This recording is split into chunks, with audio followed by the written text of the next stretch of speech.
Bonjour à toutes et à tous et bienvenue à cette agora intitulée Les réponses de l'ESS à l'heure de la crise. Je vous remercie très vivement pour votre participation à ce temps d'échange et de réflexion. Cette agora a lieu dans le cadre de la République de l'ESS, un projet qui fait suite à la tribune publiée par Jérôme Sadier le 4 mai 2020, appel à tous ceux qui font l'économie sociale et solidaire pour que les jours d'après soient les jours heureux. C'est un projet qui se donne pour objectif d'engager tous les acteurs, actrices, les citoyens, citoyennes impliqués dans l'ESS à se retrouver autour d'un projet politique porteur d'une vision commune, d'une vision du monde commune. Pour nourrir toutes ces réflexions, nous avons mis en place plusieurs initiatives, une plateforme participative sur laquelle les citoyens et citoyennes peuvent produire des propositions, un appel à contribution envoyé au réseau et structures de l'ESS. Il est d'ailleurs toujours possible de contribuer jusqu'au 15 juillet. Et nous avons évidemment des temps d'échange, donc des agoras telles que celle-ci.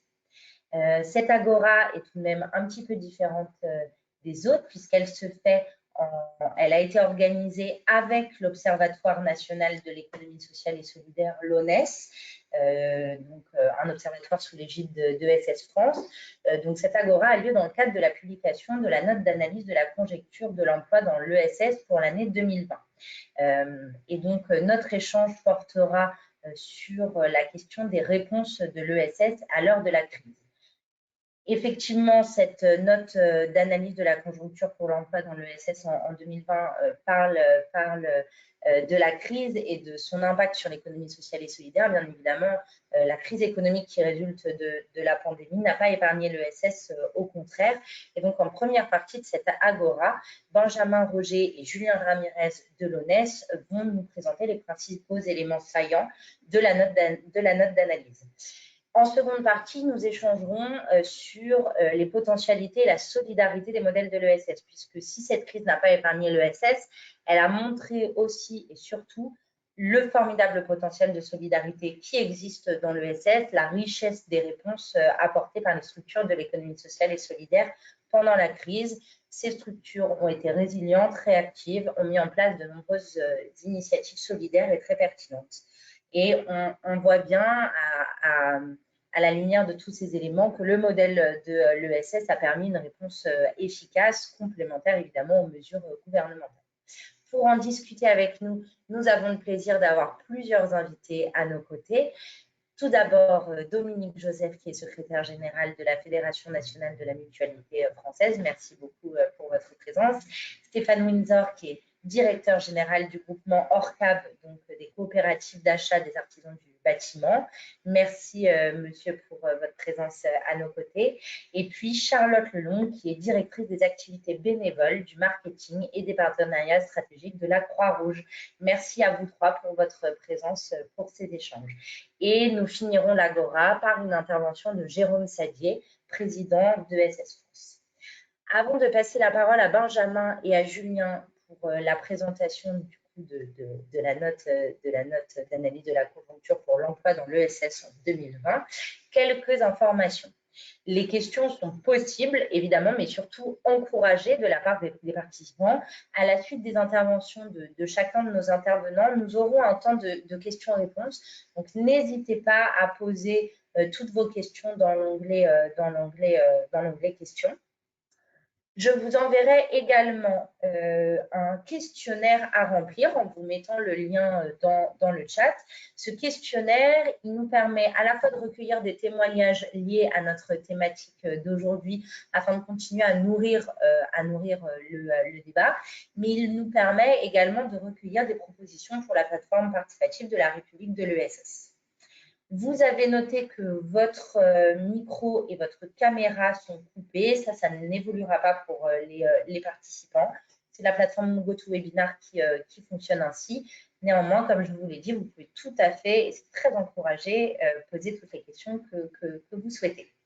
Le replay de cette agora sera également envoyé dans quelques jours sous la forme d'une newsletter. Et enfin, dernière chose, s'il y a des franciliens parmi vous, Vous êtes toutes et tous invités à un pot de fin d'année dans le cadre du Tour de France de la République de l'ESS qui est organisé par ESS France et la Crèce Île-de-France et je vous enverrai également le lien dans le chat si vous souhaitez vous inscrire. Merci beaucoup pour votre écoute et je vais dès à présent laisser la parole à Julien et à Benjamin. Nos invités et moi-même, d'ailleurs, je me présente Pauline Ropas, je suis chef de projet à ESS France. Donc, nos invités et moi-même, nous allons couper nos micros et notre caméra, mais nous reviendrons juste à la suite de la présentation de la note. Donc, à vous, Benjamin et Julien, et merci à toutes et à tous, encore une fois, pour votre présence. Merci beaucoup, Pauline, pour cette introduction de l'Agora. Donc, effectivement, Benjamin Roger, moi, je suis responsable de l'Observatoire national de l'ESS chez ESS France. L'Observatoire national de l'ESS produit différentes données, connaissances pour alimenter le plaidoyer de ESS France, pour mieux connaître aussi ces entreprises et ces emplois dans une fonction aussi de promotion hein, des modèles de l'ESS et également pour appuyer le développement des entreprises de l'ESS. Donc, dans le cadre de nos travaux, nous avons maintenant depuis quelques années l'habitude de produire une note de conjoncture qui est un véritable baromètre pour voir un peu la situation de l'emploi dans l'économie sociale et solidaire, au regard à la fois de la crise, enfin de la conjoncture économique ou des différentes politiques publiques qui peuvent impacter le champ de l'économie sociale et solidaire. Et donc, nous avons sorti, nous sortons, parce qu'elle va être disponible à l'issue de cette Agora, nous sortons une note qui fait un état des lieux du bilan 2020, de l'impact de la crise sur l'emploi dans l'ESS. Vous allez trouver dans cette note différentes informations, alors principalement une analyse détaillée de la conjoncture de l'emploi dans l'ESS par statut des différentes familles de l'ESS, donc associations, coopératives, mutuelles et fondations, par secteur d'activité également quelques données par territoire, bien qu'il s'agit quand même d'une note nationale et on vous encourage à aller consulter les travaux des CRES, des observatoires régionaux, sur les dimensions plus territoriales. Nous avons également dans cette note différents chiffres sur la mobilisation par l'ESF des différents dispositifs publics. Nous avons également des témoignages de réseaux et d'entreprises de l'ESS. Et puis on a souhaité, pour donner aussi une dimension un peu plus positive et puis montrer que l'ESS est un vecteur de transformation de la société, faire un focus un peu plus important dans cette note sur les questions de transition écologique. Alors ce travail est possible depuis plusieurs années grâce à un partenariat qu'on a noué avec l'URSSAF, qui nous permet d'avoir des données économiques quasiment en temps réel hein, sur l'évolution de l'emploi dans l'ESS. On a également analysé dans cette note différentes enquêtes flash qu'avaient pu mener des fédérations et des réseaux de l'économie sociale et solidaire dans leur secteur respectif. Puis également quelques données issues des centres de ressources DLA. Et enfin, donc on a mis en perspective également quelques données issues des plans de soutien et de relance et puis l'actualité législative propre aux différents secteurs d'activité. Pour terminer, juste remercier évidemment nos partenaires mécènes sans qui cette publication n'aurait pas pu voir le jour, et en particulier donc la Caisse d'épargne, la mutuelle Corum, la Banque des Territoires et le Secrétariat d'État à l'économie sociale, solidaire et responsable. Donc on va, avec mon collègue Julien, vous présenter quelques données de cadrage vraiment synthétiques. Donc la publication fait 40 pages, là ça va vraiment être synthétique en 20 minutes. Donc je vous invite évidemment à aller creuser les différents indicateurs qu'on va vous présenter dans le cadre de cette note. Cette note a également été produite sous forme d'une infographie qui va permettre de retrouver les différents chiffres clés.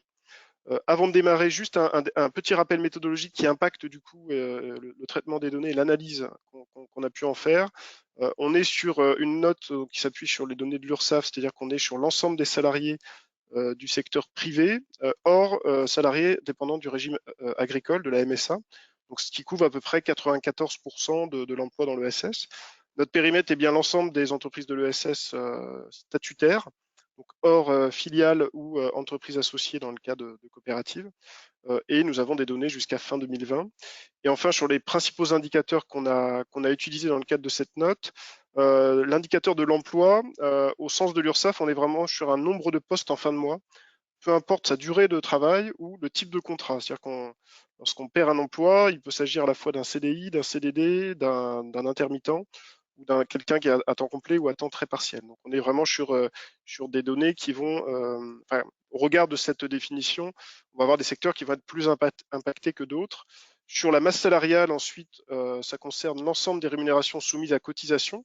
Donc ça exclut notamment l'assiette chômage partiel qui a été fortement utilisée pendant cette crise. Et enfin, sur les établissements, donc c'est l'ensemble des unités territoriales d'une entreprise qui ont déclaré au moins un salarié au cours du trimestre. Ce qui fait qu'en particulier dans l'économie sociale et solidaire, on a des établissements qui peuvent sortir du champ statistique pour un trimestre, mais revenir au trimestre suivant. C'est en particulier le cas de certaines associations coopératives qui ont pu ne pas avoir d'emploi pendant 3 mois et fonctionner avec leurs bénévoles, et ensuite de nouveau recruter des salariés, du coup réapparaître dans la statistique. Ceci étant dit, je vous propose du coup de rentrer avec mon collègue Julien dans le cœur de l'étude en vous présentant les grands indicateurs, leur répartition par statut juridique, et on terminera sur un focus par secteur d'activité. Alors, sur la dimension emploi, donc ce qu'on constate à la fin de l'année, c'est qu'on a quand même une situation qui est moins dégradée que prévu, puisque à la fin du second semestre, date de notre dernière note de conjoncture, l'emploi dans l'ESS se fléchissait de moins 2,4% sur un an, soit 52 000 postes supprimés. À la fin de l'année, on arrive à moins 0,9%, soit à peu près un peu moins de 19 000 emplois qui ont été détruits dans l'économie sociale et solidaire sur un an. Donc évidemment, c'est une situation qui est dégradée au regard de l'ampleur de la crise économique et sanitaire. Toutefois, elle reste moins dégradée que dans le reste de l'économie privée. On arrive à peu près à moins 2%. Principalement le fait d'une orientation sectorielle des emplois dans l'ESS qui est un peu différente, puisque nous, on a des secteurs qui ont bien repris sur la deuxième partie de l'année, en particulier l'enseignement, des secteurs qui se sont renforcés, comme le secteur sanitaire et social qui a été au cœur de la crise et qui a dû faire appel à l'urgence sanitaire. Et puis on a eu une belle reprise aussi estivale de certaines activités qui avaient été fermées administrativement à la fin du deuxième trimestre, en particulier dans le tourisme, dans le sport, dans les loisirs, dans la culture, avant de nouveau être dégradées en fin d'année avec le confinement de l'automne. Sur le reste de l'économie, on est plutôt sur les secteurs qui ont été plus impactés, restauration, tourisme, commerce, intérim. Donc les 3 premiers liés aux fermetures administratives, et le dernier lié évidemment à la baisse de la conjoncture économique globale. Sur la masse salariale, on va retrouver du coup une situation qui est également plus favorable dans l'ESS par effet ricochet, puisque la masse salariale était à moins 10,6% à la fin du premier semestre 2020. Elle finit même positivement à la fin de l'année, avec notamment cette reprise d'activité et ces recrutements importants dans le secteur sanitaire et social. Alors que dans le reste du secteur privé, on a une baisse de la masse salariale qui reste importante, à moins 4%, mais qui progresse également de manière assez positive, puisqu'on était à moins 17,2% à la fin du second trimestre 2020. Donc on voit qu'il y a un moindre recours progressivement au chômage partiel, avec la reprise économique qui s'amorce à la fin de l'année 2020. Pour terminer sur les grands indicateurs, celui des établissements, où là, à l'inverse, on a une situation plus dégradée dans l'économie sociale et solidaire, puisque on était à moins 6,2 à la fin du deuxième trimestre. On atterrit à moins 2,2 à la fin de l'année par rapport à l'année précédente. Ça fait un peu moins de 4000 établissements qui ont disparu ou qui ont été mis en sommeil à la fin de l'année. Alors c'est principalement le fait de la particularité du secteur associatif ou coopératif. On a des établissements qui peuvent fonctionner seulement avec des bénévoles, sans salariés, et alors soit être mis en sommeil, soit avoir une activité ralentie durant la période de crise économique, et donc du coup qui ont disparu de la statistique. Aujourd'hui, on n'est pas en mesure en fait de pouvoir évaluer précisément ceux qui ont vraiment stoppé toute activité qui ne reprendront pas, de ceux qui sont mis en sommeil et qui vont avoir un rebond dès que la conjoncture économique va être plus favorable. Néanmoins, voilà, on est quand même passé de moins 6,2 à plus de 2, ce qui montre qu'il y avait quand même un certain nombre de structures qui étaient à l'arrêt, mais qui n'avaient pas cessé définitivement leur activité. Côté hors ESS, les chiffres sont assez surprenants puisqu'on arrive sur une évolution positive du nombre de créations d'établissements sur l'année, qui serait liée à un effet retard de l'impact économique sur les établissements. D'une part parce que ces établissements ont plus fait appel notamment aux prêts garantis par l'État. Donc il y a eu un endettement qui a été plus fort, et du coup on aura des effets vraiment sur leur santé économique d'ici 6 mois à 1 an au moment du remboursement des prêts. Et d'autre part, il y a aussi eu un retard qui a été pris au niveau des tribunaux de commerce sur la gestion des redressements et liquidations judiciaires, avec moins 40% de volume traité en 2020, ce qui fait qu'il y a aussi un effet retard qui risque aussi d'impacter le reste de l'économie en 2021.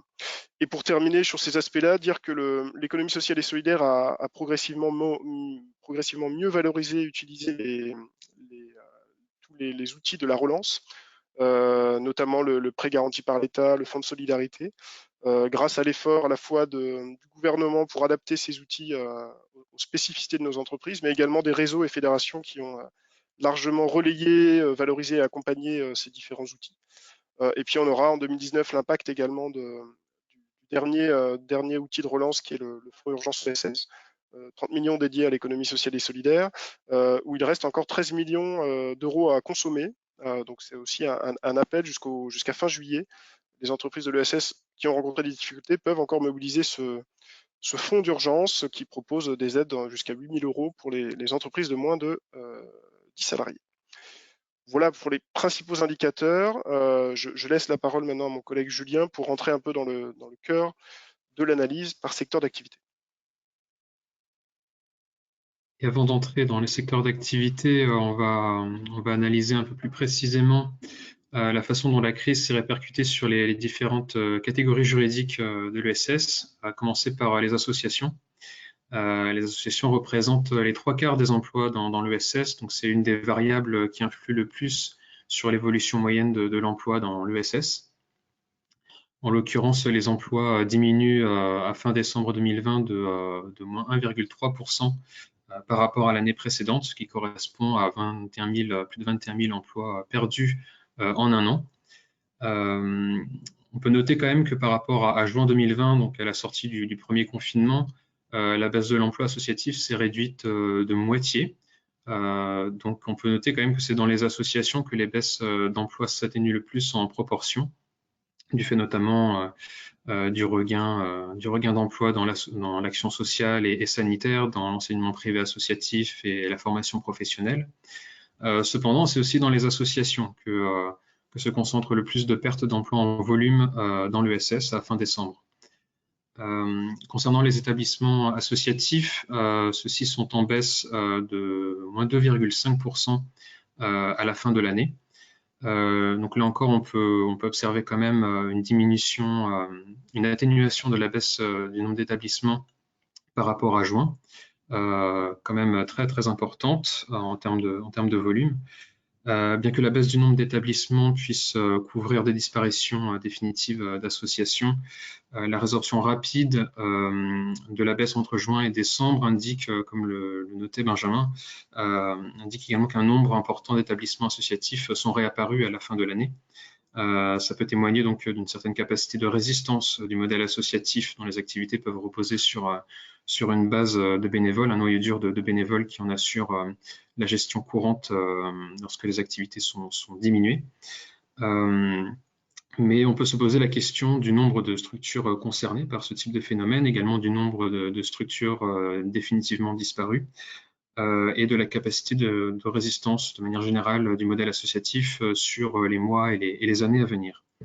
Et donc, comme l'évoquait également Benjamin, c'est là que le rôle des réseaux et fédérations d'associations joue à plein régime en termes de filet de sécurité pour la préservation le maintien des activités et l'appui et l'accompagnement de ces structures-là, qui bénéficient également à la co-construction d'une réponse plus efficace et collective des associations aux besoins urgents sociaux et sanitaires qui ont émergé durant l'année 2020, qui a pu être observé au niveau local dans certains quartiers notamment. Concernant les coopératives, celles-ci voient leurs emplois se stabiliser autour de plus 0,2% à la fin de l'année 2020. Cette moyenne relève pourtant de dynamiques sectorielles contraires, alors que les banques coopératives perdent 0,7% de leurs emplois à la fin de l'année. Dans d'autres secteurs, les coopératives se portent mieux. Dans l'immobilier, la construction, qui concerne notamment les coopératives d'artisans du bâtiment ou les coopératives HLM, dans le commerce, le transport, la santé également. Il est à noter toutefois que ces évolutions concernent des volumes assez faibles d'emplois, concernent également des dynamiques préexistantes à la crise, notamment dans les banques coopératives où on observait déjà les années précédentes des évolutions négatives en termes d'emploi. Il n'y a pas de rupture majeure du fait de la crise dans les coopératives.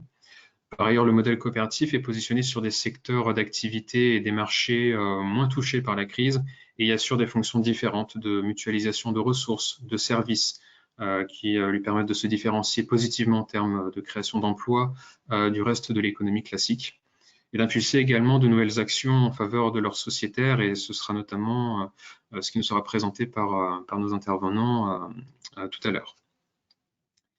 Concernant les mutuelles, celles-ci perdent 0,9% de leurs emplois à la fin de l'année, ce qui correspond à peu près un peu plus de 1000 emplois de perdus en un an.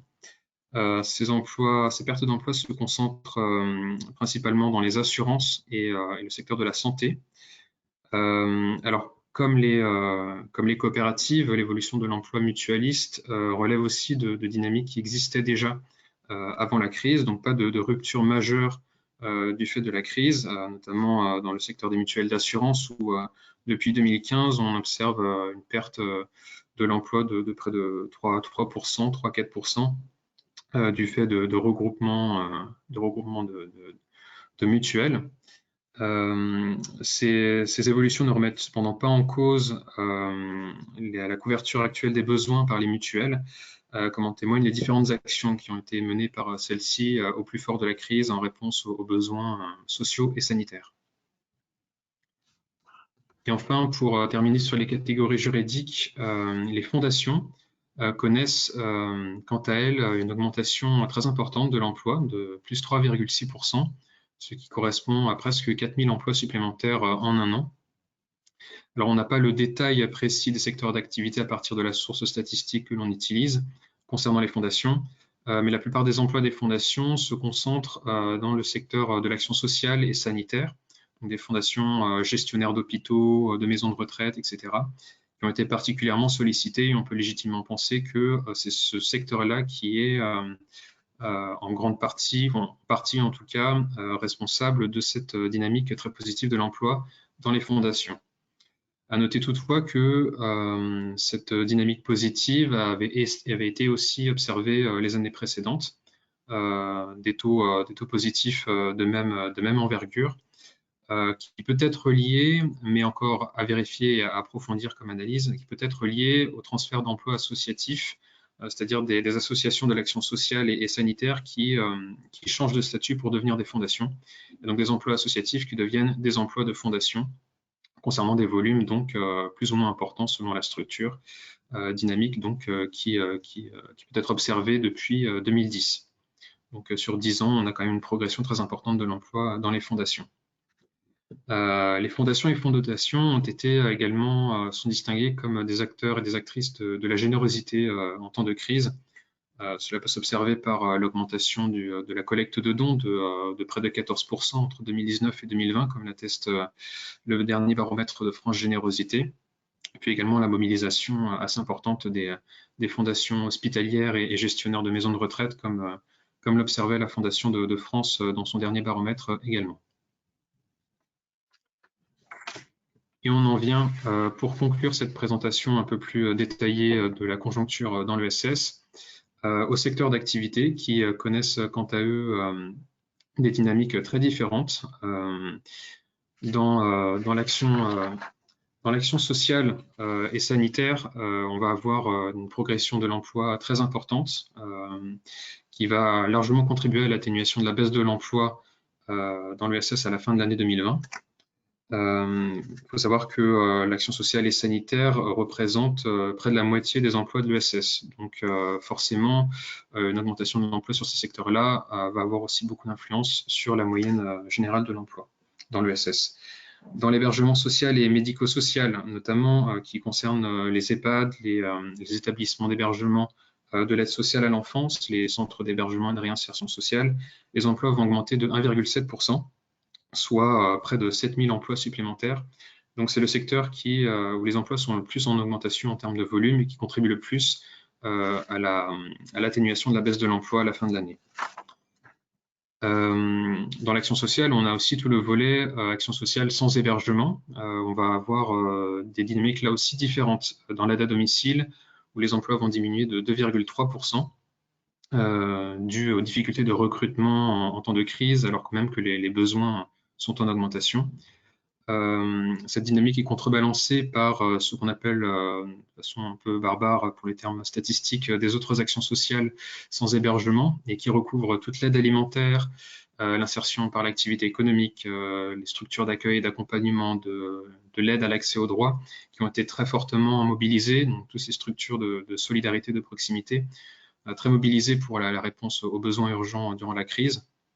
Et donc là aussi, c'est un poste d'augmentation d'emploi qui est très important. Et enfin, dans la santé, les emplois augmentent de 2,5%, donc avec près de 4500 emplois supplémentaires. C'est le deuxième secteur où les emplois augmentent le plus en volume, pour des raisons conjoncturelles liées à la mobilisation du secteur hospitalier, bien évidemment, mais aussi pour des raisons un peu plus structurelles liées au dynamisme déjà observé les années précédentes de création d'emplois dans les centres de soins, les centres de santé et plus précisément les centres dentaires associatifs. Sur ces secteurs d'activité, il y a quand même un enjeu très important lié à l'augmentation de la pauvreté durant l'année 2020, lié à la crise sanitaire et qui est maintenant une crise sociale et économique. Des besoins qui vont faire monter en charge potentiellement les réponses de ces structures-là, de ce secteur en particulier. Un autre enjeu est celui de l'inégalité, de l'augmentation des inégalités, qui recoupe en grande partie celui de l'augmentation de la pauvreté, mais qui pose aussi la question des inégalités dans l'ESS entre ces travailleurs et travailleuses. On note que dans l'action sociale et sanitaire, les métiers du soin sont occupés en grande majorité par des femmes dont les conditions de travail sont plus précaires, les exposent plus à la montée en charge des besoins sociaux. Et donc, l'enjeu de la revalorisation de ces métiers se pose de façon encore plus prégnante. Et enfin, on en arrive aux secteurs d'activité qui ont été les plus touchés durant la crise, au premier rang desquels se trouvent les arts et spectacles, donc les activités culturelles, qui comprennent les compagnies de théâtre, salles de spectacle, etc., qui voient leurs emplois baisser de 15%.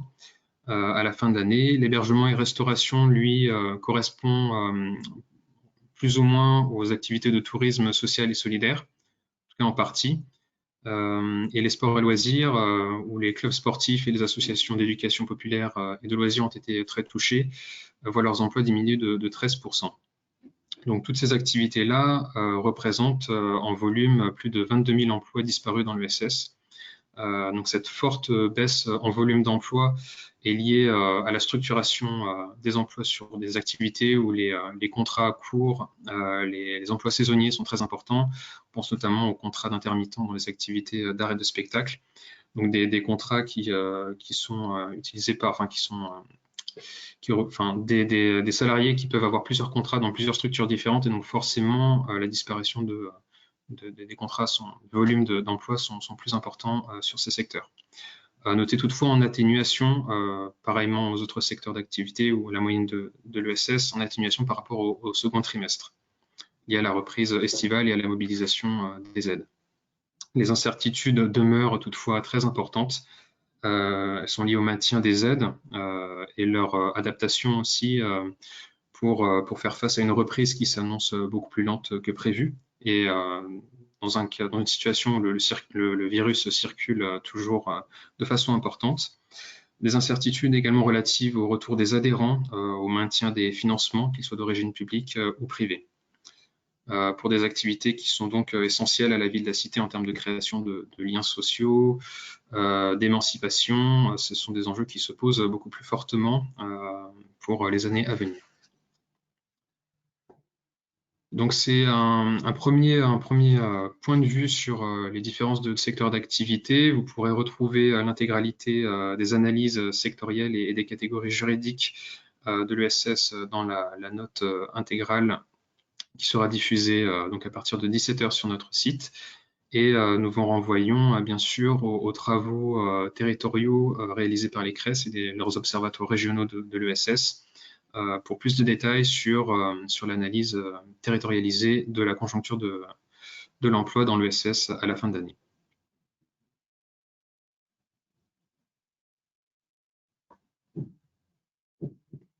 Et je vous remercie pour votre écoute.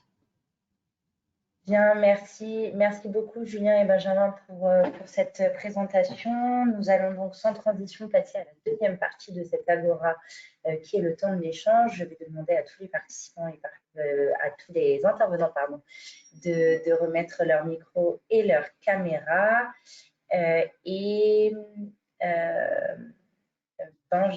Benjamin, si tu m'écoutes, est-ce que tu me redonnes la main sur le PowerPoint ? Nous allons donc commencer par l'intervention de Madame Dominique Joseph, donc secrétaire générale de la Mutualité française. Madame Joseph, on a plusieurs questions à vous poser pour introduire votre intervention. Première chose, est-ce que vous avez une analyse, enfin, quelle analyse faites-vous de la présentation de la note de conjoncture? Est-ce que tout cela est cohérent avec ce que vous analysez d'impact de la crise sur votre secteur, le secteur mutualiste? Deuxième question un peu plus générale cette fois, à votre avis, quelles sont les forces des modèles de l'ESS dans le cadre d'une crise économique telle que celle que nous vivons actuellement? C'est une question assez transversale que je vais poser à tous nos intervenants. Et en dernière chose, je sais que les mutuelles ont montré de très nombreuses, ont mis en place de très nombreuses initiatives, que ce soit sur leurs activités assurantielles ou sur leurs activités médico-sociales. Pouvez-vous nous en dire un peu plus et à votre sens, que révèlent ces mesures des spécificités du cadre mutualiste? Voilà pour plusieurs questions pour introduire votre intervention. Merci à vous. Oui.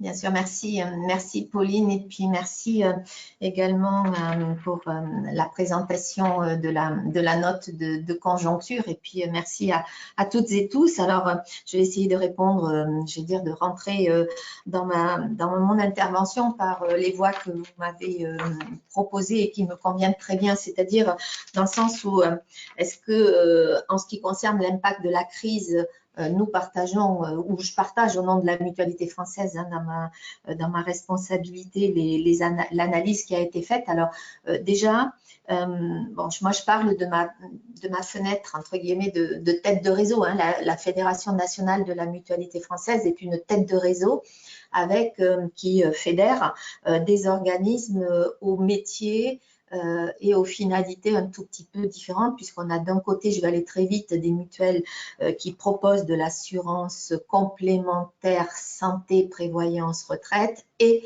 de l'autre côté, des gestionnaires, voilà, des gestionnaires d'établissement. Alors, je vais, en ce qui concerne, voilà, c'est important pour la suite d'avoir ces deux focus ou ces deux grands volets de métiers qui sont ceux des mutuelles adhérentes à la fédération. En ce qui concerne l'aspect économique par rapport à la note de conjoncture et à l'exposé qui a été fait, moi ce que je dois dire c'est que dans notre secteur globalement, on n'a pas observé de faillite. Il n'y a pas eu de, même si il y a eu des métiers qui ont été ou économiquement des groupements qui sont en tension aujourd'hui, il n'y a pas de faillite. Alors je vais un tout petit peu expliquer pourquoi, et ni de fermeture, ou s'il y a eu des fermetures, elles ont été très temporaire. Et plutôt dans le premier confinement que dans la suite du confinement. Et tout cela, et sur les emplois, mais ça a été bien exposé. C'est vrai qu'on a globalement une baisse d'emploi, mais ce n'est pas nous, enfin, c'est pas la crise qui a généré cette baisse d'emploi. Au contraire, je pense que la crise a pu révéler une demande de nouveaux types d'emplois. On a maintenu les mutuelles, nos mutuelles ont maintenu l'activité en utilisant les leviers des aides des pouvoirs publics, mais au-delà des leviers des aides des pouvoirs publics, ont choisi de maintenir l'activité et de ne pas, sauf exception, quelques agences ont été obligées de fermer, mais parce qu'il n'y avait pas de possibilité d'accueillir du public ou que les contraintes étaient trop fortes dans le cadre du confinement, mais les mutuelles ont décidé.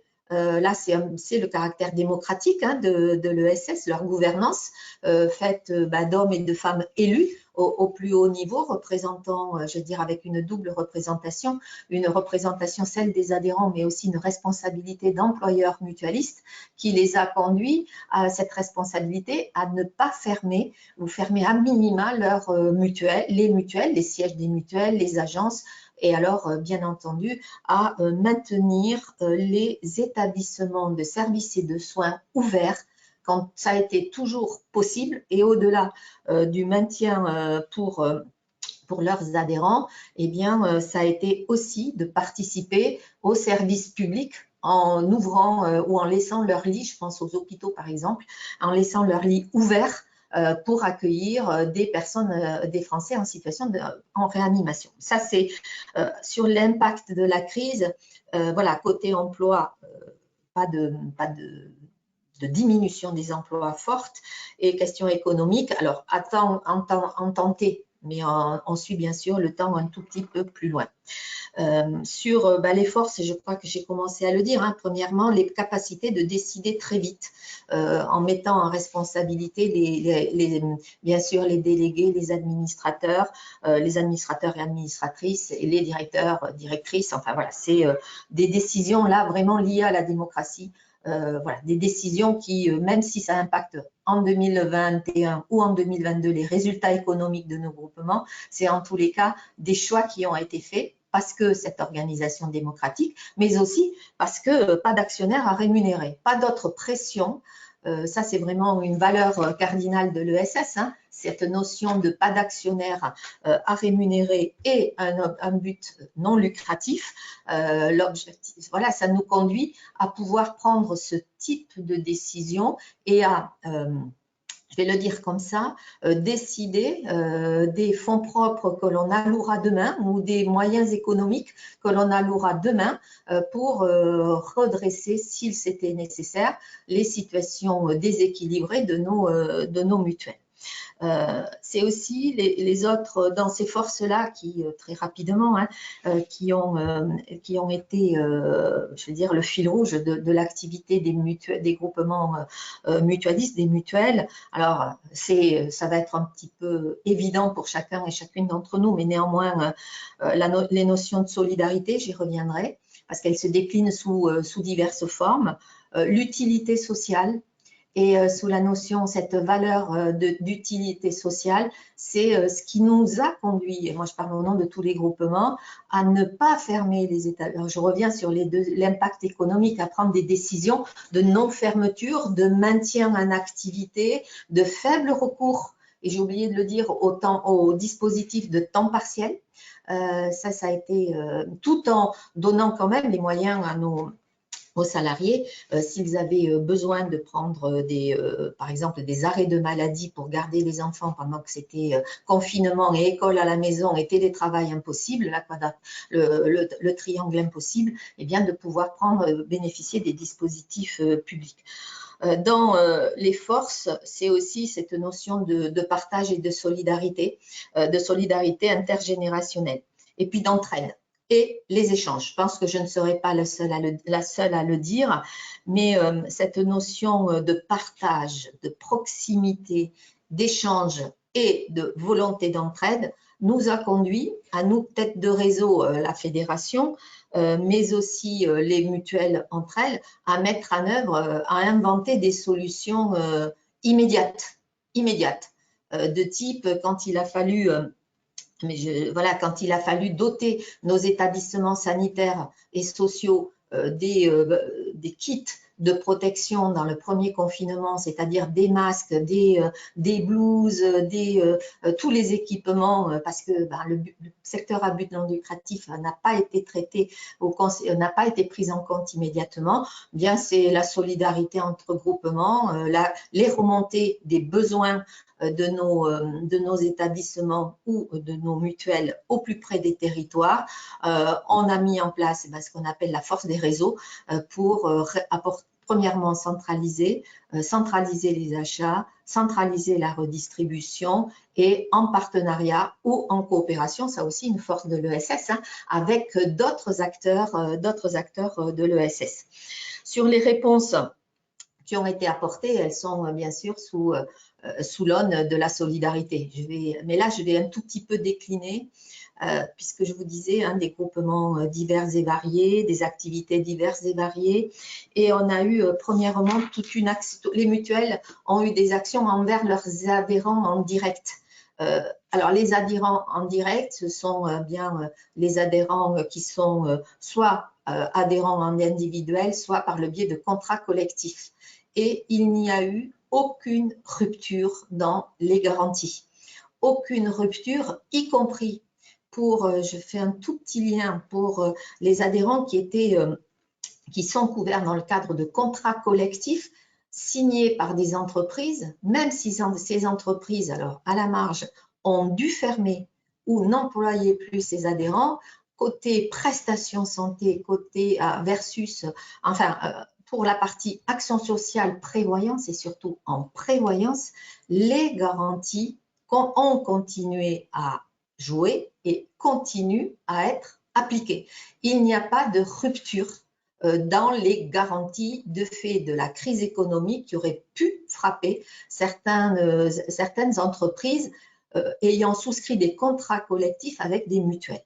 Ça, je ne veux pas citer d'autres parties de responsabilité d'assureur dans le cadre de la couverture de l'activité, mais en tous les cas, nos valeurs, j'allais dire, qui sont celles de l'ESS, ça a été pas de rupture. Et même s'il pouvait y avoir un codicie, le numéro X, au fin fond de l'article numéro machin, eh bien, il n'a pas été appliqué. Voilà, c'est un soutien de maintien, ce qu'on appelle, c'est obligatoire, mais la portabilité, voire au-delà de la portabilité.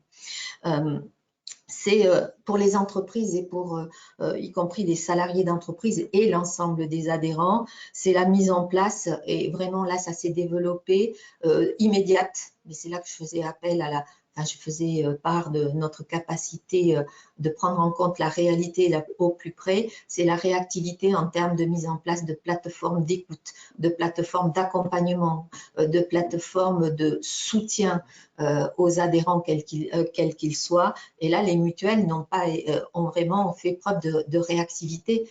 Et je le lis avec la capacité démocratique à décider très vite, quitte au bout du bout, peut-être dans 2 ans, à mettre à mal un peu le résultat économique. Mais ça a été vraiment ça a été le guide de toutes les actions qui ont été mises en place. On a également, alors je ne vais pas faire la liste de toutes les actions qui ont été mises en place, mais on a eu ce qu'on appelle aussi des actions de solidarité. Alors je vais prendre ce terme-là ou d'entraide concrète, réelle, chaude, visible. C'est-à-dire que des mutuelles se sont organisées pour pour récupérer des kits d'hygiène. Ces kits d'hygiène étant, par exemple, redistribués soit dans les centres de santé, soit dans les centres d'action sociale communaux, soit directement auprès d'associations. Je pense à tout ce qui a été fait pour les jeunes en particulier, pour les étudiants et étudiantes avec des mutuelles qui ont récupéré de la nourriture, qui ont donné en coopération avec des associations ou des coopératives, c'est là que l'ESS fait sens, pour mettre en place des réponses immédiates aux besoins qui qui se sont fait jour pendant la crise.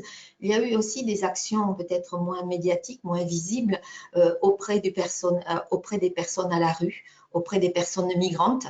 Et je suis toujours là dans des actions de type mise en place, toujours d'aide alimentaire ou d'aide en termes d'hygiène, voire d'apport de services de personnes, personnel de santé vers les personnes les plus touchées par la crise. Les fonds d'action sociale, alors ça, je pense que je n'ai pas le temps de tout décrire en termes de déploiement des fonds d'action sociale, mais là, c'est au-delà de tout ce qui est prévu par la loi, c'est notre enveloppe action sociale. On peut faire on fait ce qu'on veut quand on veut et quand surtout il y a des besoins. Et là, ils ont été actionnés et développés et même démultipliés par les mutuelles. On a dans les enjeux qui sont un petit peu ce qui vont devoir être relevés, mais ça a été bien sûr dit, c'est la question d'une part du soutien économique, et moi-même je l'ai employé ce terme-là. Bon, simplement vous dire que par rapport à la situation dans nos centres de santé, dans les EHPAD, les établissements pour personnes âgées, voire pour tous nos services optiques, par exemple, qui ont été fermés, parce que tous ont été fermés pendant le premier confinement, tout ce qui est aussi report optique, audio, les centres de santé dentaire, avec cet effet en 2020 qu'on a connu de fermeture, voire de report de soins. Non, là, et aussi, même si les aides publiques, au bout du bout, on a réussi, bon gré mal gré, à en faire bénéficier nos établissements. Quand je dis on, c'est la fédération et tous les acteurs de la mutualité. On a eu des besoins de soutien immédiat économique. C'est là qu'on a mis en place à la fédération, avec l'accord des mutuelles, un plan de soutien immédiat sous forme d'avance de trésorerie de l'ordre de 10 millions d'euros pour les groupements qui en avaient le plus besoin dans ceux qui relèvent du livre 3. Et on continue à apporter des soutiens parce que crise du Covid, là je suis plus sur la crise sanitaire. La crise sanitaire exige aujourd'hui des développements, des mises en conformité de type sanitaire que les établissements aient renforcé et très rapidement. Et là, il n'y a pas forcément les leviers immédiats économiques. Et donc là, la mutualisation pour donner ces moyens financiers de l'ordre de 10-15 millions d'euros, distribués bien sûr en fonction des besoins. Et on travaille aujourd'hui sur du plus moyen terme pour accompagner les groupements. Et là, c'est les groupements qui mettent en commun je vais dire, au fonds de développement des SAM de la mutualité, les moyens pour accompagner les groupements. On a eu aussi donc là, soutien économique fort, et à venir encore, ça c'est les effets de la crise, qui sont sanitaires, mais qui vont être économiques dans les années à venir. Et puis, c'est aussi les besoins, la réactivité, et ça c'est parce que on a pu décider très vite, se réunir. La démocratie, elle n'a pas été arrêtée par la crise, puisqu'on a mis immédiatement en place des assemblées générales en visioconférence, des conseils d'administration dématérialisés. On a eu beaucoup de réactivité, de lobbying, alors que nous sommes sur même une gouvernance très réglementée en mutualité par les pouvoirs publics, et bien obtenu immédiatement, c'est ça la mobilisation et la force des têtes de réseau, pour obtenir des modalités qui ont garanti la démocratie sous d'autres formes réinventées, mais qui ont permis aussi d'apporter ce soutien immédiat, sans attendre 2 ans, immédiat à l'ensemble de nos groupements et de nos mutuelles qui en ont besoin.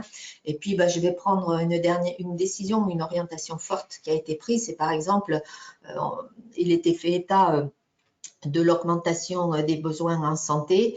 Alors, les inégalités, j'espère qu'on y reviendra parce qu'il y a beaucoup aussi en termes de choses à dire ou de propositions qui sont faites pour réduire ces inégalités qui ont été exacerbées, des inégalités croisées, des inégalités intersectionnelles que l'on a pu constater.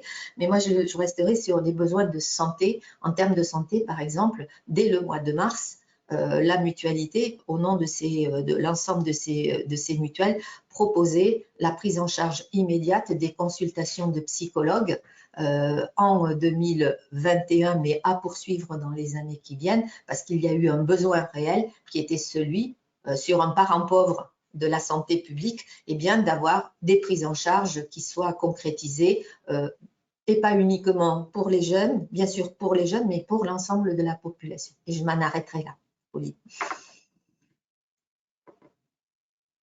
Merci beaucoup, Madame Joseph, pour cette intervention extrêmement riche et qui nous a d'ores et déjà donné de nombreux grands éléments qui, je pense, nous permettront aussi de trouver le lien au-delà des formes juridiques différentes, etc., de trouver les points communs entre les différentes familles de l'ESS. Je vais maintenant laisser la parole à Monsieur Stéphane Windsor, qui est donc directeur général du groupement ORCAB. Monsieur Windsor, première question. Quelle analyse vous faites de l'impact de cette crise économique qui résulte de la pandémie dans votre secteur? Deuxième chose, Madame Joseph a parlé évidemment d'organisation démocratique, l'absence de rémunération d'actionnaires, de réactivité, de coopération.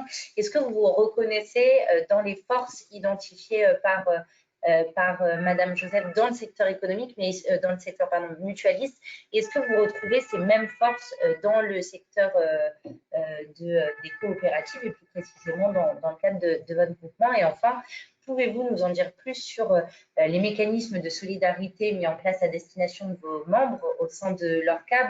Je crois ne pas me tromper quand je dis que les mesures que vous avez mises en place ont permis une continuité d'activité ou une reprise d'activité bien plus rapide que vos concurrents de l'économie classique.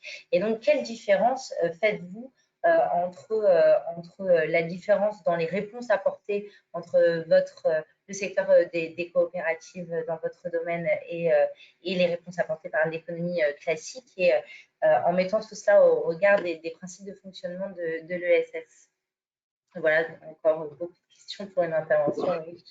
Oui, merci Pauline, bonjour à tout le monde.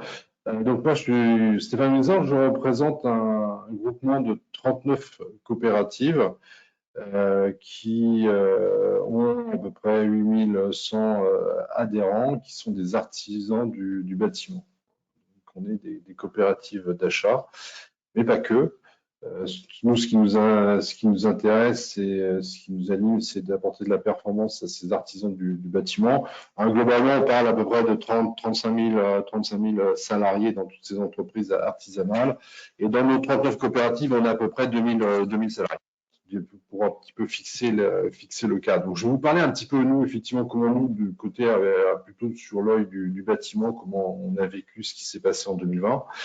Alors, évidemment, sur le marché, c'était une situation très, très paradoxale, hein, puisque d'un côté, en fait, on avait, à partir du mois de mars, il y a eu une très forte chute des permis de construire, un arrêt aussi de pas mal de mises en chantier de nouvelles constructions. En plus, si vous vous souvenez, on était dans un moment des élections municipales, donc toute l'instruction des permis de construire a été un peu remise au calendrier grec. Donc, d'un côté, vraiment une économie du bâtiment qui s'est très, très arrêtés. Puis d'un autre côté, on a eu beaucoup de gens qui ont fait du télétravail, qui se sont retrouvés chez eux et qui ont eu beaucoup de projets d'aménagement, que ce soit de leur résidence principale, que ce soit de leur résidence secondaire, des extensions, des aménagements de compte. Donc une reprise très très forte. Hein, et de toute façon, très très rapidement, on a vu qu'il y avait un marché qui, notamment côté particulier, qui tirait la demande envers les artisans. Donc nous, et pour simplement pour résumer un petit peu, je partage, je vais revenir un peu sur ce qu'a dit Dominique, hein, sur le fait que nous, effectivement, dans notre modèle, nous, on n'a pas d'actionnaires à rémunérer. Nos actionnaires, c'est nos 8100 artisans du bâtiment, et en fait, nous, tout ce qu'on fait, c'est pour eux. Hein, et toutes les actions qu'on a pu mettre en œuvre, c'était pour qu'eux puissent continuer à travailler. Et donc, si je résume, hein, globalement, nous, c'est nos principes qui nous ont guidés, qui nous guident encore plus aujourd'hui, c'est la solidarité, et puis c'est d'être à l'écoute des adhérents. Et ça, je pense que dans le modèle coopératif, si je voulais résumer, si je voulais en rester là, je m'arrêterai là. Alors, je vais continuer un peu pour vous donner un petit peu quelques aperçus et vous dire un petit peu ce qu'on a pu faire. Alors, quand au mois de mars, il y a eu un peu ce gros coup d'arrêt, effectivement, toutes les coopératives, le lundi soir ou mardi matin, se sont arrêtées. On s'est dit, on s'arrête, etc. Et puis très vite, on s'est rendu compte que nous, on avait des artisans qui allaient vouloir continuer à travailler. Donc, en fait, 3-4 jours après, toutes les coopératives ont redémarré. Il y a certaines même qui s'étaient même pas arrêtées du tout. Donc la majeure partie des coopératives ont redémarré parce qu'en fait, on avait des artisans, nos actionnaires, qui voulaient continuer à travailler. Donc on s'est dit, s'ils veulent continuer à travailler, ils ont investi dans leur deuxième entreprise. Donc il faut que leur deuxième entreprise les accompagne. Et certaines coopératives sont parties plutôt sur du click and collect, donc pas vraiment notre modèle. Mais très rapidement, en fait, toutes les coopératives ont remis des camions sur la route, ont remis des fourgonnettes pour aller livrer nos artisans. Et ça a vraiment entraîné en fait tout le groupement, tout le mouvement des coopératives à redémarrer, à continuer. Et puis nous, on s'est assis, on s'est dit, mais qu'est-ce qu'on peut faire pour les aider? Alors, bien entendu, il a fallu qu'on mobilise nos salariés. Ils avaient tous renvoyé chez eux, on les a fait revenir. On les a fait revenir, pour ceux qui travaillaient, pouvaient revenir travailler dans les entrepôts, les chauffeurs pour relivrer les artisans. Et puis, ceux qui devaient faire du télétravail, on a trouvé des solutions pour mettre en place du télétravail et qui gardent un contact avec les artisans. Et puis, nous, on a pris plusieurs initiatives. On a décidé de remplir nos magasins en produits, puisqu'on stocke des produits pour nos artisans. Et en fait, on a fait la tournée des fournisseurs, on les a appelés, on leur a dit, vous avez des produits, on les prend. Peu importe si c'est du surstock, etc. Nous, ce qu'il faut, c'est que nos magasins, en fait, on sait qu'à un moment donné, ça va redémarrer, donc il faut que nos magasins soient remplis. Et puis, on a rassuré aussi nos fournisseurs. On leur a dit, on va vous payer comme d'habitude. Il était hors de question qu'on interrompe la chaîne. C'était important. Et beaucoup de fournisseurs nous étaient très reconnaissants parce qu'il y a beaucoup d'acteurs qui n'ont pas forcément eu tout à fait le même discours. Nous, on a décidé de les payer et puis de faire en sorte que la chaîne logistique continue. Et puis, pour soutenir nos artisans, comme on est des coopératives d'achat, on s'est mis à chercher et à aller chercher des masques, du gel. Donc, on a passé quelques commandes de millions de masques, etc. Alors, c'était un petit peu compliqué au début, mais on a pu aussi apporter à nos artisans des solutions pour aussi qu'ils puissent continuer à travailler ou redémarrer. Et puis, en fait, le fait que les coopératives restent ouvertes, il y a beaucoup d'artisans qui s'étaient arrêtés de travailler, qui ne savaient pas très bien ce qu'ils devaient faire, ce qu'ils avaient le droit de faire, s'ils avaient le droit de remettre leurs ouvriers à travailler, etc. On attendait des consignes gouvernementales, etc. Et les artisans, ils ont vu leurs camions qui circulaient sur les routes. Ils se sont dit, attends, c'est ma coop de travail, on va redémarrer. On va redémarrer en sécurité. Non, pour des menuisiers qui travaillent sur des chantiers extérieurs, quand ils refont le terrain sur le mois d'avril l'année dernière, il faisait beau, c'était plutôt sympa de travailler dehors en respectant les gestes barrières, etc.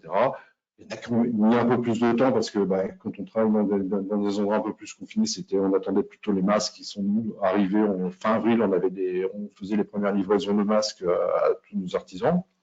Et puis aussi, les coopératives, elles ont appelé leurs artisans. Et ça, c'était aussi quelque chose qui était important, c'était de dire l'artisan, il avait quelqu'un au téléphone, quelqu'un qui lui disait, qui essayait de le rassurer en lui disant, qu'on avait la coopérative est ouverte, on avait des produits pour lui, on avait des masques, qu'est-ce qu'il avait besoin pour continuer à travailler. Et finalement, tout ça fait que mi-avril l'année dernière, à peine un mois après le confinement, on avait, je veux dire, 80 ou 90% des artisans du groupement qui avaient redémarré et recommencé à travailler avec des conditions d'appro qui étaient à peu près normales, avec des produits qui étaient livrés. Et quand on est arrivé le 11 mai, le 11 mai, c'était une réouverture pour beaucoup, mais nous, ils étaient déjà lancés, on va dire, pleine balle. Ils avaient continué à faire des devis aussi, puisqu'on les avait encouragés à faire des devis, en disant ne vous arrêtez pas, continuez à entretenir la relation avec vos clients, vous ferez vos chantiers plus tard, etc. Et ils sont repartis très très fort, puisque la demande a été extrêmement forte. Quand on fait un peu le bilan, parce que ça c'était un peu tout ce qu'on a pu faire et tout ce qu'on a pu apporter, finalement, on s'aperçoit quoi sur l'année 2020, nous, le groupement, on fait un chiffre d'affaires qui est en légère hausse, on est plutôt à plus 1, plus 2%. On sait que nos concurrents, même si on n'aime pas trop les appeler concurrents, parce que on est les seuls à avoir un système coopératif dans la distribution de produits, donc on n'a pas vraiment de concurrents, parce que nous, encore une fois, on livre qu'à nos adhérents. On livre pas au grand public, on livre pas aux artisans qui ne sont pas adhérents d'une coopérative. Alors, les gens qui font un petit peu le même métier que nous, ils sont plutôt à -5, -6. Hein, donc, ça veut dire que notre modèle, il a été pertinent, il a été résilient à la crise. On a pu remettre nos artisans très rapidement. C'était aussi parce qu'on a pu mobiliser fortement nos salariés, les coopératives. On a fait très peu de chômage partiel. Je pense qu'on a fait effectivement des arrêts, on a géré des arrêts pour garde d'enfants, etc. On a fait extrêmement peu de chômage partiel. Et puis alors, entre guillemets, cerise sur le gâteau, on voit aussi des conséquences qui sont assez, quand on commence à prendre un petit peu de recul. Beaucoup de nos artisans payent davantage comptant leur coopérative. Quelque part, on avait peur, évidemment, quand au mois de mars l'année dernière, on se disait, mais les artisans, etc., ils vont avoir des problèmes pour payer leur coopérative. En fait, finalement, comme ils sont redémarrés très rapidement, ils ont su gérer un bon matelas de trésorerie et ils en ont fait bénéficier les coopératives. Et en fait, on a un taux de paiement comptant qui augmente. Et là, je suis relativement factuel. Et puis, alors, également, depuis début 2020, on augmente notre nombre d'adhérents. Et ça, c'est clairement, sur certains secteurs, on a eu des exemples flagrants où des artisans qui n'étaient pas adhérents d'une coopérative, qui ont toujours dit non, moi, le modèle coopératif, ça ne me va pas, ça ne me convient pas, etc. Je suis très bien dans le circuit de distribution traditionnel. Quand ils se sont vus au mois d'avril qu'ils n'arrivaient pas à avoir des matériaux, quand ils ont vu qu'au mois de mai, c'était toujours compliqué d'avoir des matériaux, qu'ils n'étaient toujours pas livrés, il fallait qu'ils aillent chercher leurs matériaux, ils se sont dit, finalement, le modèle coopératif, c'est peut-être pas si mal que ça. Et donc, finalement, depuis 1 an et demi, on est plutôt à entre 7 et 8% de croissance en termes d'adhérents.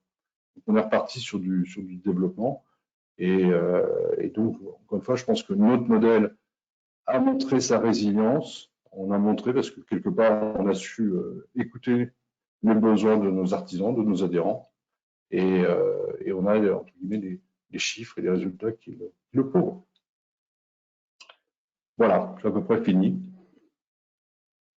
Merci beaucoup, monsieur. Donc, effectivement, la crise a permis de démontrer à quel point le modèle que vous employez au quotidien dans votre groupement est un modèle protecteur, résilient et qui est en dynamique au sortir de la crise avec une augmentation du nombre d'adhérents et donc une trajectoire assez positive pour le modèle coopératif dans votre secteur, ce qui n'était pas nécessairement ce à quoi on pouvait s'attendre au début de la crise. Et finalement, les forces inhérentes à l'ESS ont donné une capacité de rebond autre, bien supérieure à celle de l'économie classique, et vous en avez fait la démonstration.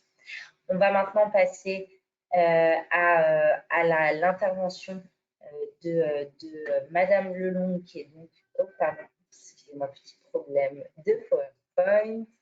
Donc, Madame Lelong, qui est directrice des activités bénévoles du marketing et des partenariats stratégiques à la Croix-Rouge. Merci, Madame Lelong, pour votre présence.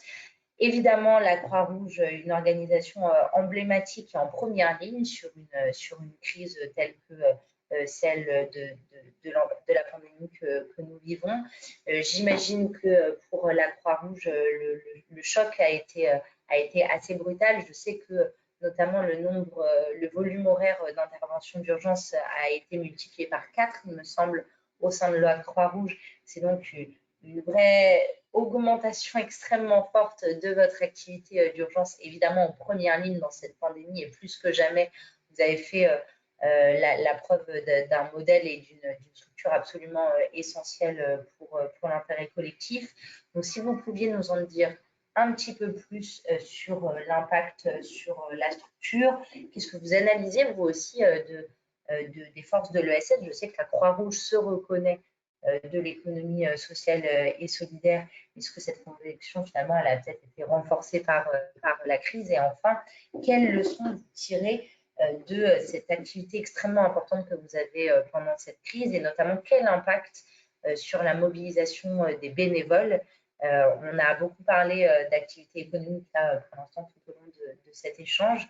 Ça va être l'occasion là de parler de la mobilisation de bénévoles, donc de personnes qui ont fait ça en plus parfois de leur activité de travail, ou bien peut-être en sortant de la quiétude de la retraite pour certains et certaines. Donc quel impact sur les rangs des bénévoles dans la Croix-Rouge, et quelles leçons vous tirez de tout ça?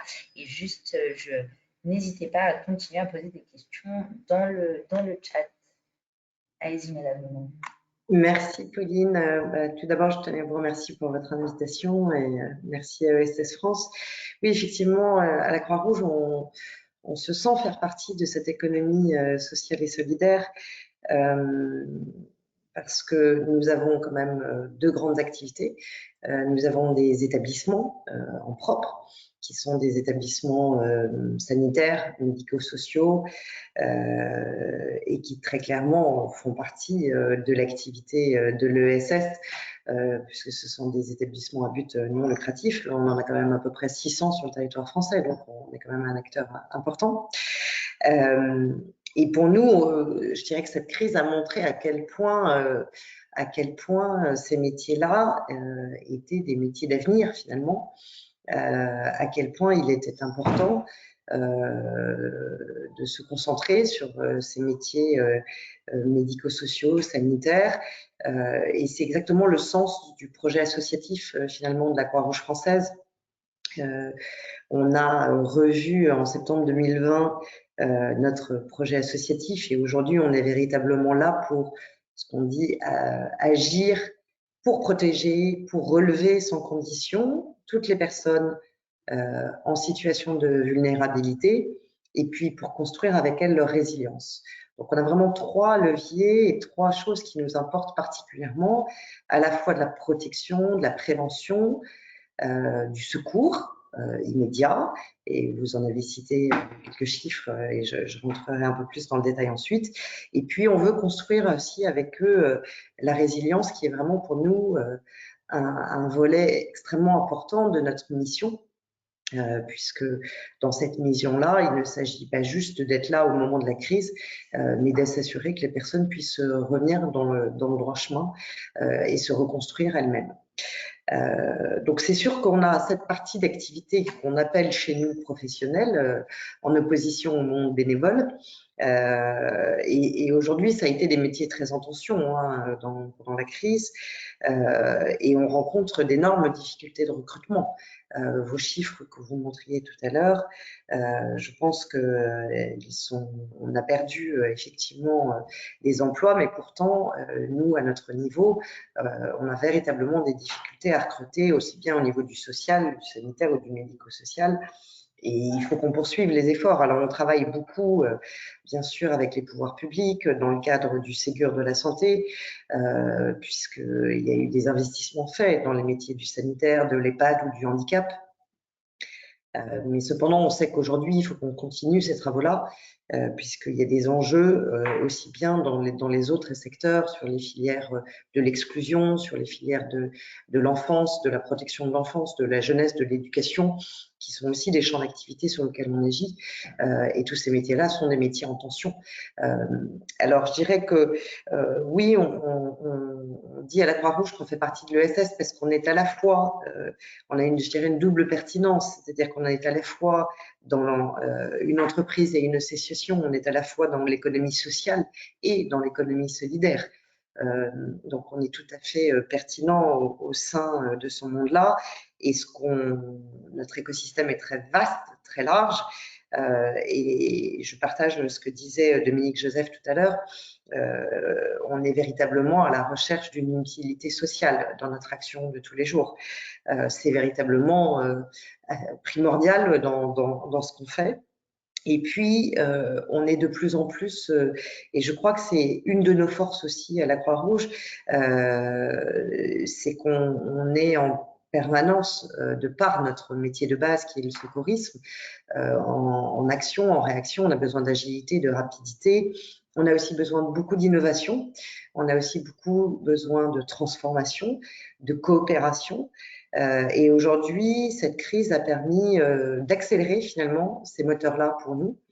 On a des nouvelles formes d'ESS, on a des programmes maintenant presque d'entrepreneuriat et d'intrapreneuriat social avec une forme d'incubateur qui est 21, notre accompagnateur d'entrepreneuriat et d'intrapreneuriat social. On a une entreprise d'insertion, Croix-Rouge Insertion, qui aujourd'hui fait véritablement de l'insertion professionnelle pour les personnes qui sont laissées totalement au bord de l'emploi, et on arrive à accompagner plus de 1000 personnes quand même chaque année, à la fois dans la formation et dans l'accompagnement de la recherche d'emploi, et une fois qu'ils sont réinsérés, dans leur accompagnement de prise de poste, parce que ça fait partie de notre mission jusqu'au bout, et ça va dans cette troisième volet de notre action.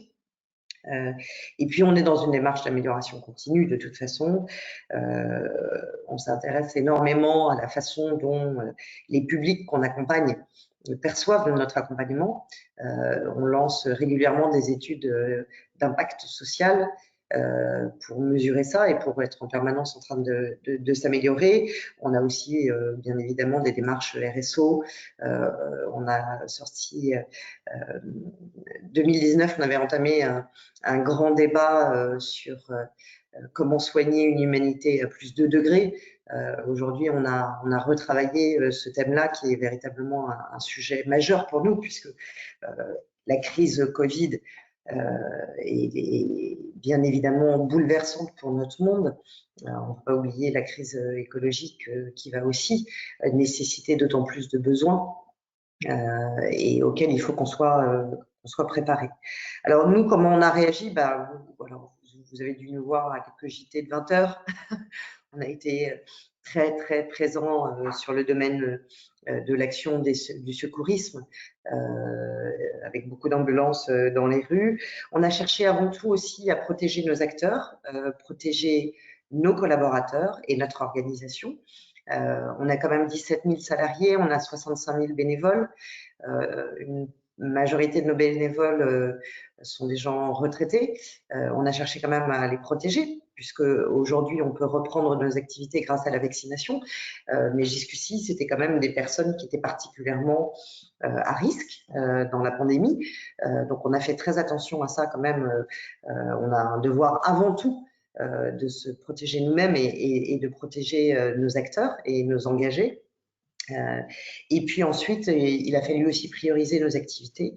Donc, on a dû fermer certaines activités qui étaient moins prioritaires ou qui étaient moins sur lesquelles on n'avait pas la possibilité de maîtrise d'accueil du public. Donc, il y a eu notamment sur des activités de formation où on a dû fermer et qui sont pourtant pour nous des activités lucratives. Donc non seulement la crise nous a coûté énormément par notre dépense d'énergie, mais en plus nous a réduit entre guillemets notre partie lucrative. Donc ça a été un des points d'équilibre difficiles à gérer pendant toute cette année, sachant qu'on a quand même bénéficié d'une grande générosité du public. Dans votre étude, vous l'avez cité, mais le baromètre de la générosité a bien montré ça. Et le baromètre de la générosité, il comprend toute forme de générosité, y compris pour les secteurs culturels ou sportifs. Sur les secteurs comme les nôtres, la moyenne est à 14%. Nous, on a bénéficié d'une générosité encore plus grande du grand public, mais aussi des entreprises. Les entreprises ont été véritablement très actives et je trouve intéressant de voir aussi que notre modèle d'économie sociale et solidaire intéresse aussi fortement les entreprises du monde privé lucratif. On a des partenaires aujourd'hui dans notre entreprise qui sont des mécènes, qui sont des partenaires, et certains d'entre eux ne le font pas juste pour valoriser leur image de marque ou leur image de marque employeur. Certains d'entre eux souhaitent le faire de façon totalement anonyme.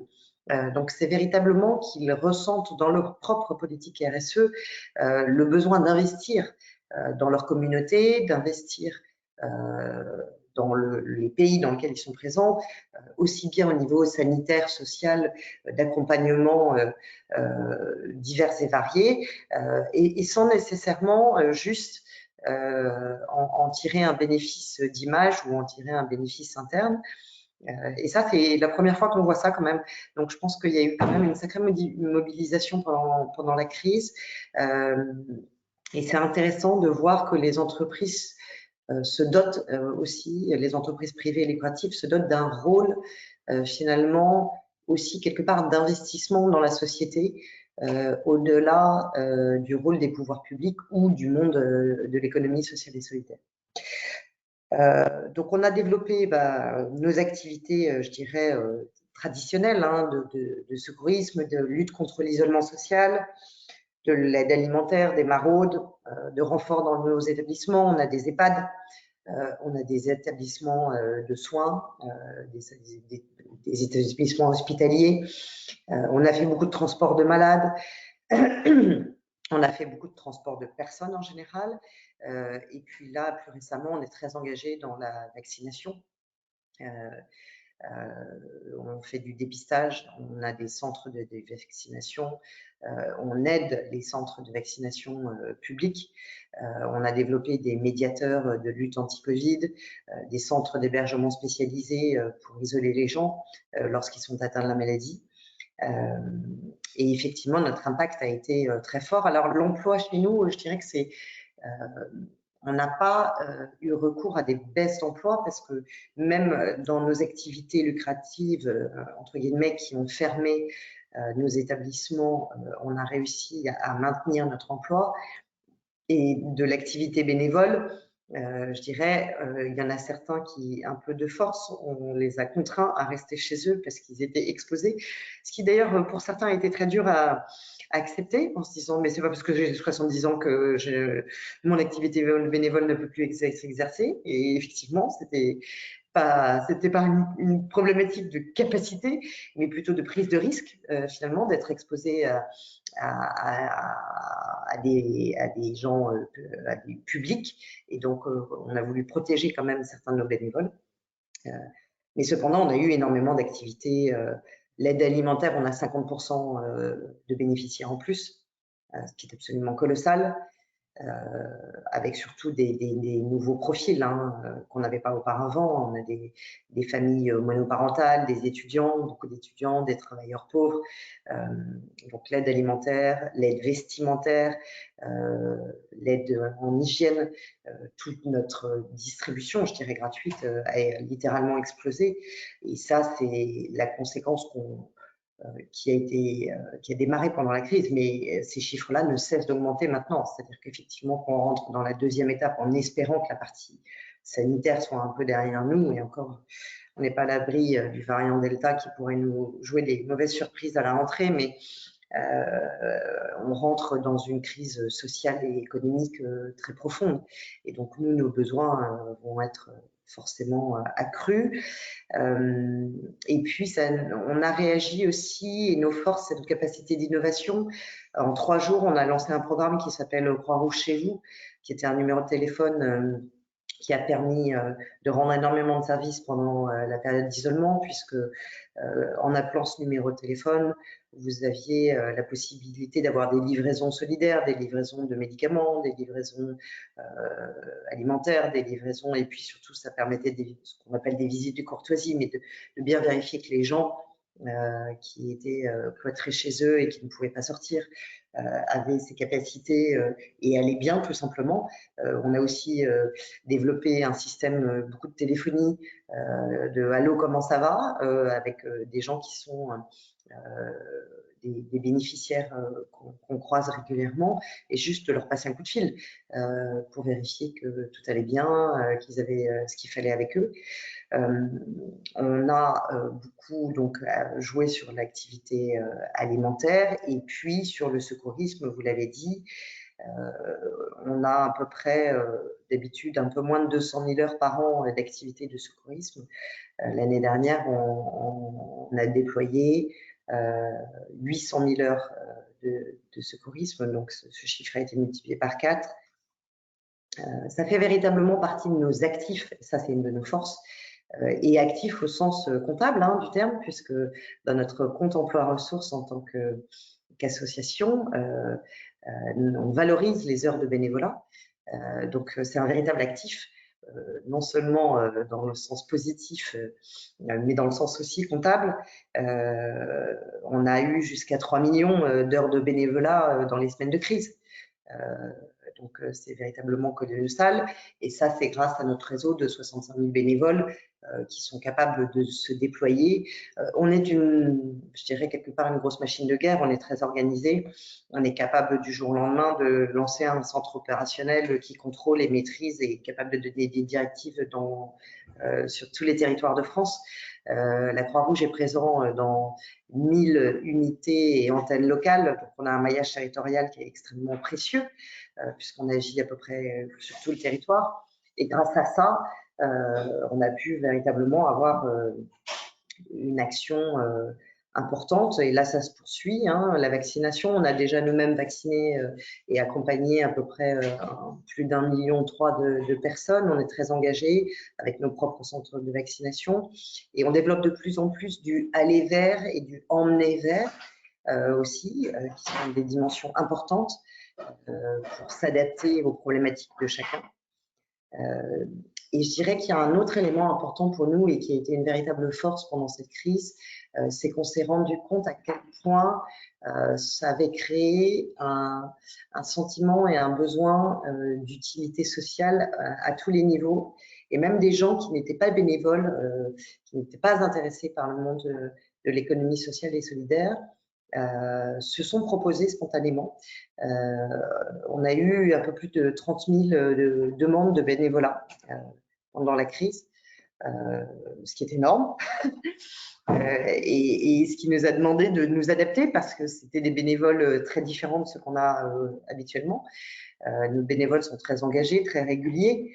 Là, on avait des bénévoles parce que les gens étaient chez eux et que soit en chômage partiel ou soit tout simplement ne pouvant pas sortir et étant disponibles pour faire d'autres choses. Donc, c'est un espèce d'élan, je dirais, d'engagement qu'on a constaté pendant cette crise. Et aujourd'hui, on développe du coup des programmes de bénévolat différents de ceux qu'on a jusqu'ici pour s'adapter finalement à tous ces élans de générosité, d'engagement. Et on va de plus en plus permettre, je dirais, un bénévolat peut-être un peu moins lourd, mais tout autant efficace, avec des formes de bénévolat différentes, avec des structures qui peuvent être des structures, je dirais juste de voisins ou de groupes d'amis ou de groupes d'étudiants, et de pouvoir leur faire bénéficier de notre expérience de bénévolat pour qu'eux-mêmes ensuite reproduisent ces schémas-là au sein de leur propre communauté. Donc ça, c'est des choses, l'engagement est véritablement un gros sujet au sein de la Croix-Rouge et on cherche à développer l'engagement, bien entendu à notre bénéfice, mais pas que. Dans votre étude, il y a et je crois que c'est Julien qui disait ça, il y a un mot moi qui m'a vraiment percuté, c'est qu'on a besoin d'une réponse collective des associations. Et en tant qu'association quasiment numéro 1 en France, on a pris cet engagement et on souhaite développer cette collaboration, cette coopération interassociative et avec toutes les fondations aussi ou tous les groupements mutualistes. On travaille beaucoup, les groupements mutualistes soutiennent beaucoup la Croix-Rouge aussi. Évidemment, on part du principe qu'on est meilleur à plusieurs que chacun dans notre coin et qu'on a vraiment besoin de cette association et de cet engagement commun. Donc, on a, nous, des forces qui sont notre structure, notre savoir-faire, qui sont notre connaissance des publics précaires. On a été très réactifs, on a été très agiles et ça, on veut le faire partager en fait. On veut que ça puisse bénéficier à d'autres structures, on veut que ça puisse bénéficier dans des lieux sur lesquels, ou des publics sur lesquels on est moins présent. On ne détient pas non plus la capacité de tout faire et on a vraiment besoin de tous les autres acteurs. Au tout début de la crise, certains acteurs associatifs, assez gros d'ailleurs, ont eu des vraies difficultés de financement puisque beaucoup vivaient sur des espèces de mini-boutiques qui leur apportent du chiffre d'affaires, qui permettaient de financer leurs activités sociales. Quand les boutiques ont dû fermer, pour certains, ça a été assez dramatique. Et il y a beaucoup d'associations de quartier, finalement, de distribution alimentaire qui ont fermé du jour au lendemain. Et bien évidemment, pour nous, c'était un drame parce qu'on s'est retrouvés donc avec beaucoup plus de gens qui venaient sonner à notre porte et on a besoin de tout le tissu associatif. On n'est pas du tout… donc, on est véritablement dans un sens de volonté de pousser cet engagement, d'être au bénéfice les uns des autres et de partager nos savoir-faire et nos compétences pour le bénéfice de nos publics les plus vulnérables et les plus précaires. Je dirais qu'il y a effectivement aussi une confiance globalement dans le monde associatif qui a cru pendant cette période. Alors, ça nous demande d'être très exigeants, ça nous demande aussi d'être très exemplaires, ça nous invite à être plus performants, à être encore plus innovants. On a cette force vive bénévole qui est forte, mais cet actif, il faut qu'on le forme, il faut qu'on l'entretienne, il faut qu'on recrute, il faut qu'on le mobilise. Et c'est intéressant de voir que l'engagement de tout un chacun est très différent. Dans le monde associatif, quand vous poussez la porte de n'importe quelle association, que ce soit la Croix-Rouge ou d'une autre, vous y entrez pour une motivation qui vous est très personnelle et qui est très différente. Chacun vient pour différents motifs et qui leur sont très propres. Et il faut qu'on arrive à canaliser et tout en prenant en compte l'objectif de chacun et du coup son expertise, sa compétence et ce qu'il peut véritablement apporter. Et pour que cet engagement soit véritablement au bénéfice de tous nos bénéficiaires. Voilà, donc aujourd'hui, dans nos gros projets, il y a ces chantiers de parcours d'engagement. On travaille aussi à essayer de faire reconnaître cet engagement. Pourquoi pas, à terme, avoir des formations certifiantes ou des acquisitions de compétences, que nos étudiants bénévoles puissent aussi l'indiquer sur leur CV. En disant, bah voilà, moi j'ai été bénévole à la Croix-Rouge, j'ai eu telle et telle activité, que ça soit valorisé comme une compétence. Je pense qu'ils apprennent des tas de choses chez nous, comme on leur apprend des tas de choses aussi, mais ça fait partie de leur parcours, à la fois pédagogique, éducatif, mais aussi citoyen et solidaire. Donc c'est important de valoriser ça et c'est ce à quoi on travaille. Est-ce que j'ai répondu à vos questions? Bien sûr, merci beaucoup pour cette intervention et pour toutes vos interventions par ailleurs. Hein. Mais c'était une intervention, Madame Lelong, assez porteuse d'espoir. Et c'est le cas de toutes les interventions, on se dit que la société se porterait certainement mieux si l'ESS devenait un peu plus la norme dans notre société. Et en tout cas, à minima, ce qu'on voit bien, notamment avec le témoignage de Madame Lelong, c'est qu'il y a des passerelles à construire avec aussi l'économie classique qui, pour beaucoup de structures, sont aussi, pour beaucoup d'entreprises de l'économie classique, sont elles aussi en recherche de sens et en recherche aussi d'engagement de leur côté. Donc, je crois que là, cette dernière intervention nous a à la fois éclairci sur la gravité de la situation, notamment quand on voit les publics les plus démunis, l'augmentation extrêmement importante des besoins, mais aussi, ça illustre très bien la force du modèle associatif et plus largement de l'économie sociale et solidaire. Alors, à la suite de toutes ces interventions, je vous propose qu'on passe à un petit temps de questions-réponses avec nos participants et participantes.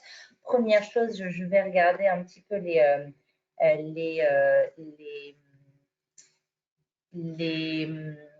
réponse au questionnaire que j'avais fait circuler. Je vais vous en citer certaines. Notamment sur la question des forces du modèle ESS en période de crise. La proximité territoriale, c'est revenu dans les réponses. C'est vrai qu'on en a un petit peu moins parlé là dans les interventions, dans le débat jusqu'à présent. On a beaucoup parlé de solidarité, etc. Mais c'est vrai que l'aspect proximité dans les territoires et connaissance d'un public cible, c'est évidemment absolument essentiel. Sur peut-être les fragilités de l'ESS en période de crise, il a été révélé parfois l'économie sociale et solidaire. C'est pas ma formulation, c'est la formulation du participant, mais une vieille dame qui a un petit peu de difficulté à évoluer. Je crois que c'est à la fois juste et à la fois la période de crise, elle a poussé toutes les structures à devoir évoluer et faire évoluer un certain nombre de pratiques. Jérôme Sadier nous a très brièvement rejoint. Il interviendra donc en conclusion de nos échanges. Sur le questionnaire, qu'est-ce qui est ressorti sur les exemples de mesures solidaires, un participant a parlé également des reports de cotisations qui ont été effectués dans les activités assurantielles et par plusieurs entreprises de l'ESS. Et alors, concernant les questions, déjà une petite clarification demandée dans les questions pour la Croix-Rouge. Est-ce qu'il s'agissait d'une augmentation du nombre de bénévoles ou plutôt du volume horaire? Est-ce qu'on a eu plus de bénévoles, plus de volume horaire, un peu des deux? Je crois qu'il y a des besoins de clarification de ce côté-là. Une question aussi assez intéressante. Est-ce que finalement la crise sanitaire, on peut la considérer comme une opportunité de développement de son savoir-faire et de la proximité territoriale? C'est vrai qu'on a tendance un peu à beaucoup se concentrer sur le négatif, ce qui est bien normal en période de crise sanitaire et de crise économique. C'est tout à fait logique. Néanmoins, c'est vrai, ça a pu dégager un certain nombre d'opportunités d'évolution, d'innovation, comme ça a été dit tout à l'heure. Alors, il y a une question sur les fusions-absorptions. Alors, je ne sais pas si la question concernait tous les secteurs de l'économie ou plus particulièrement un secteur, mais l'impact des fusions-absorptions sur les évolutions en termes d'emploi. Donc, peut-être une question plutôt pour Benjamin et Julien. Néanmoins, si vous voulez en parler également, n'hésitez pas. Donc, voilà, ça nous fait déjà plusieurs questions intéressantes. Et une dernière remarque, la prise en charge des consultations de psychologues pour les mutuelles, très bonne chose, mais je cite, qui bute face au corporatisme de certaines professions. Voilà. Si la personne veut préciser sa remarque dans les questions, qu'elle n'hésite pas. Je crois en tout cas que oui, la prise en charge des consultations psychologiques, c'est là où on voit une fois de plus le secteur mutualiste un peu en avance par rapport à la puissance publique en termes de prise en charge de besoins de santé extrêmement importants. Donc, messieurs, dames, si vous voulez réagir par rapport à toutes ces remarques, interventions, n'hésitez pas. Qui veut se lancer? Je vais peut-être juste compléter alors le point sur des activités bénévoles. On a eu moins de bénévoles puisque en fait on a protégé certains de nos bénévoles. Donc, en nombre de bénévoles, on en a toujours le même nombre, mais on a, entre guillemets, on leur a demandé de rester chez eux et de ne pas agir dans la rue ou dans les centres et les unités locales pour les protéger. Donc, c'est plutôt moins de participants, même si on l'a, ayant développé beaucoup d'activités par téléphone, on les a utilisées du coup pour nos activités par téléphone. En revanche, c'est bien un volume horaire qui a vraiment été multiplié par 4 sur la partie secourisme et sur des activités comme la distribution vestimentaire qui se déroule dans des boutiques. Là, pour le coup, le volume a été divisé par 2,5 puisque les vestiboutiques ont été fermées pendant quasiment 6 mois de l'année. Donc, on a des activités qui ont été en forte augmentation, des activités qui ont été en forte baisse en volume horaire. Et en revanche, en termes de bénévoles, on a toujours le même nombre. On en a même recruté beaucoup.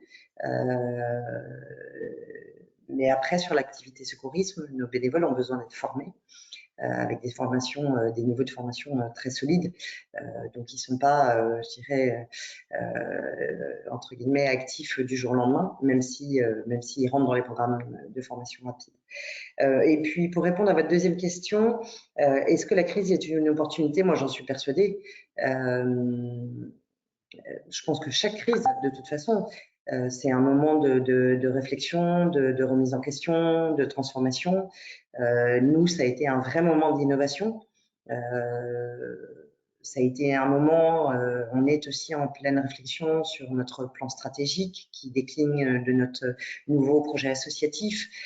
Très clairement, les engagements qu'on a pris, on va les faire durer. Vous parliez de soutien psychosocial, d'écoute et d'accompagnement, d'aller vers, d'emmener vers. On se rend compte que la Croix-Rouge ne peut plus rester dans ses murs uniquement. Elle a toujours son offre dans les murs, mais qu'elle doit aller de plus en plus vers les publics. Parce que les populations ont des besoins et que c'est compliqué aussi pour tout un chacun de pousser la porte d'une unité locale de la Croix-Rouge en disant aidez-moi. Il y a des gens qui n'osent pas le faire et que donc il faut qu'on développe de plus en plus des solutions de mobilité vers nos publics. Donc oui, pour moi, il y a des opportunités, très clairement, des grosses opportunités de remise en question, de redéfinir nos priorités et puis d'innovation, ça c'est une certitude, j'en ai cité quelques-unes. Croix-Rouge chez vous, Hello, comment ça va? On les a créées en une semaine au moment du confinement. D'innovation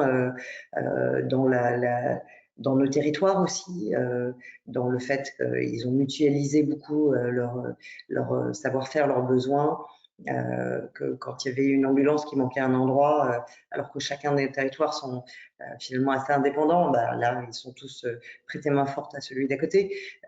Donc oui, je pense qu'il y a des vraies opportunités à ces moments de crise. Et puis après, on le voit aujourd'hui en tant qu'entrepreneur, en tant qu'entreprise de 17 000 salariés, on a signé un accord de télétravail. Ça, ce sont des opportunités d'amélioration des conditions de travail. Enfin, il y a du coup beaucoup de choses qui ont changé avec cette crise. Et ça, c'est vrai dans le monde de l'ESS, mais c'est probablement vrai ailleurs aussi. Merci beaucoup. C'est vrai qu'on a beaucoup parlé de retour à la normale, mais en fait, on ne va pas revenir à la normale. Il y a beaucoup de choses qui ont évolué dans toutes les structures de l'économie sociale et solidaire, et c'est bien normal. Madame Joseph, Monsieur Windsor, je ne sais pas si vous voulez réagir un petit peu aux différents. Oui, très rapidement peut-être, puisque merci pour la remarque sur les consultations psy. Hein, c'est un exemple parmi tant d'autres de la capacité, quand il y a une crise, à en faire une opportunité pour déclencher ou pour activer ou pour accélérer une prise de conscience, mais surtout une action, parce qu'il y a un vrai besoin. Et là, on touche à la question de ce qui était relevé sur la proximité dans les territoires. Je pense qu'une des forces, on n'a peut-être pas insisté assez, mais pour chacun d'entre nous, hein, les trois intervenants, c'est qu'on est en direct avec, en proximité. Quand je dis en direct, c'est les échanges avec les délégués au plus près des territoires, ces délégués étant en contact avec pour les mutualistes, en tous les cas, avec les adhérents. Donc, c'est du, je ne vais pas prendre l'expression parce que je me méfie, mais on pourrait presque dire c'est du sans filtre. Quand un adhérent dit c'est pas normal que ma mutuelle ne rembourse pas les consultations de psychologue, ou différemment, je ne peux pas me faire soigner parce que ça provoque une réflexion, bien sûr qu'il faut analyser. Et puis là, j'ai pas trop compris, mais c'est parce que c'est la qualité du son. Mais de toute manière, oui, j'ai compris qu'il y avait un sujet sur est-ce qu'on ne va pas donner de l'opportunité de revenus à certaines catégories médicales. Hein, je pense aux psy, sauf qu'ils existent, les psy facturent. Et surtout, alors déjà, il y a un problème, ils ne sont pas assez nombreux. Et surtout, ils facturent ce qu'ils veulent. Voilà, il y a uniquement dans les CMP, je fais très attention parce que j'ai l'impression qu'il y a des experts du du sujet. Dans les centres médicaux, il y a des prises en charge, mais ils sont très insuffisants. Il y a des délais de 6 mois ou de 8 mois. Et quand une crise comme celle que l'on vient de connaître fait exploser les difficultés ou la dégradation de la santé mentale en général reconnue par tous, là, voilà, on se pose aussi la question de l'accès et de la soutenabilité financière de ces soins, parce que là, on parle de soutenabilité financière. Sur la vieille dame, je crois que la vieille dame, elle a fait preuve de résilience. Elle n'a jamais été aussi souple et aussi moderne et aussi réactive que pendant cette crise. On veut nous cataloguer, nous enfermer dans l'économie sociale et solidaire. Quand je dis on, c'est peut-être pas forcément les autres acteurs. Charlotte a tout à fait raison. Hein. On voit bien poindre cette notion de sens, cette notion de valeur. Alors, il ne faut pas que ça soit que du marketing ou de l'habillage pour d'autres organisations que celles qui relèvent de l'ESS, mais néanmoins, ce sens, il existe. Et franchement, la vieille dame, quand on met, voilà, on est 3 représentants, COP, association, mutualité, si on mettait avec nous les fondations ou d'autres, la capacité de résilience, elle est là, quoi. Elle a été là. On n'a pas, enfin, je pense les uns et les autres, on a subi le coup, là, on s'est pris un coup de marteau sur la tête au premier jour du confinement, mais très vite, on a décidé de maintenir ouvert, de ne pas mettre, même si ça aurait pu être confortable pour l'équilibre économique, de mettre du personnel, ou par exemple les commerciaux en activité partielle, eh bien on ne l'a pas fait. Enfin, du moins la mutualité, les mutuelles ne l'ont pas fait. Et ça, en termes de réactivité, c'est quand même assez important. Et puis la vieille dame, elle a quand même innové. Hein. Moi, dans notre domaine, c'est tout ce qui a été développement de tout ce qui est téléconsultation. Ça a accéléré ces dispositifs-là. Ça a accéléré aussi les dispositifs, les révisions de modalités participatives. On a fait, dès qu'on peut, on fait du présentiel, mais on s'est adapté très vite à tout ce qui a été des participations, échanges en visio, sur tous les noms que l'on veut. On n'a pas rompu le lien. Et je crois que ça, alors même qu'il y a un besoin de lien social, on le dit, hein, utilité sociale et lien social, on a réagi. Je pense qu'on sera encore capable de réagir. Et c'est une opportunité, la crise. Oui, c'est une opportunité pour découvrir, pour retisser des liens avec les autres acteurs. Voilà, les partenariats, la coopération, c'est vraiment des opportunités, y compris des opportunités pour repenser, c'est le cas aussi en mutualité, la façon de s'engager. Et j'étais très attentive à ce que ce que disait Charlotte, hein, c'est-à-dire que l'engagement sur des actions courtes qui ont du sens.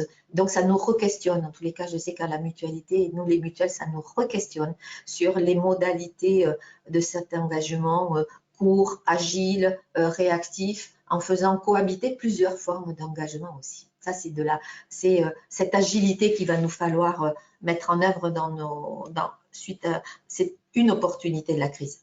Développer encore plus notre agilité, notre adaptation. Merci beaucoup, Madame Joseph. Juste avant de laisser la parole à Jérôme Sellier pour le mot de la fin et une conclusion, Monsieur Windsor, je ne sais pas si vous souhaitez réagir. Oui, moi je voulais juste compléter que dans notre modèle, et je pense qu'on est nous, personnellement, au sein du groupement ORCAM, on est convaincus de la nécessité d'avoir une proximité avec ses adhérents. Et ça passe par il faut qu'on reste en relation étroite. Hein. Je veux dire, on a tous subi et pendant de longs mois où justement nos adhérents ne pouvaient pas se rencontrer, on ne pouvait pas faire les réunions à la coopérative et les artisans du bâtiment, les faire tenir derrière une visio, ça ne marche pas. Hein. Il faut que quelque part, il faut qu'on ait cette proximité et la proximité, ça marche qu'à partir du moment où la coopérative elle est sur son territoire. Hein, et que l'adhérent il s'associe à sa coopérative. C'est ce que j'ai dit tout à l'heure, c'est nous on leur dit c'est votre deuxième entreprise et donc on a besoin de vous que vous soyez des coopérateurs. On les appelle des copé-acteurs, hein, des gens qui doivent aussi s'engager pour le développement de leur deuxième entreprise. Et ça marche uniquement que quand on raisonne territorialité, quand on raisonne proximité, hein, et nous, ce qu'on veut, c'est apporter du service aux adhérents, de leur apporter de la performance. Et ça ne marchera pas si on fait des gros machins tentaculaires et dans lequel l'adhérent, le coopérateur, ne se reconnaît pas et ne s'identifie pas à sa coopérative.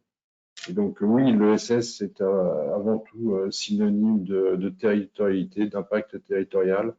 Et pour moi, c'est intimement lié. Merci beaucoup, Stéphane, pour ces éléments. Jérôme, si tu es parmi, voilà. Oui. Bonjour à tous. Alors, j'ai une connexion assez faible et je ne sais pas ce que donne l'image parce que je suis chez moi en plus, mais bon. L'image, c'est très bien. Bon, tant mieux. D'abord, je suis vraiment désolé parce que je suis contraint de faire un truc que je déteste faire, c'est-à-dire conclure un débat auquel je n'ai pas assisté.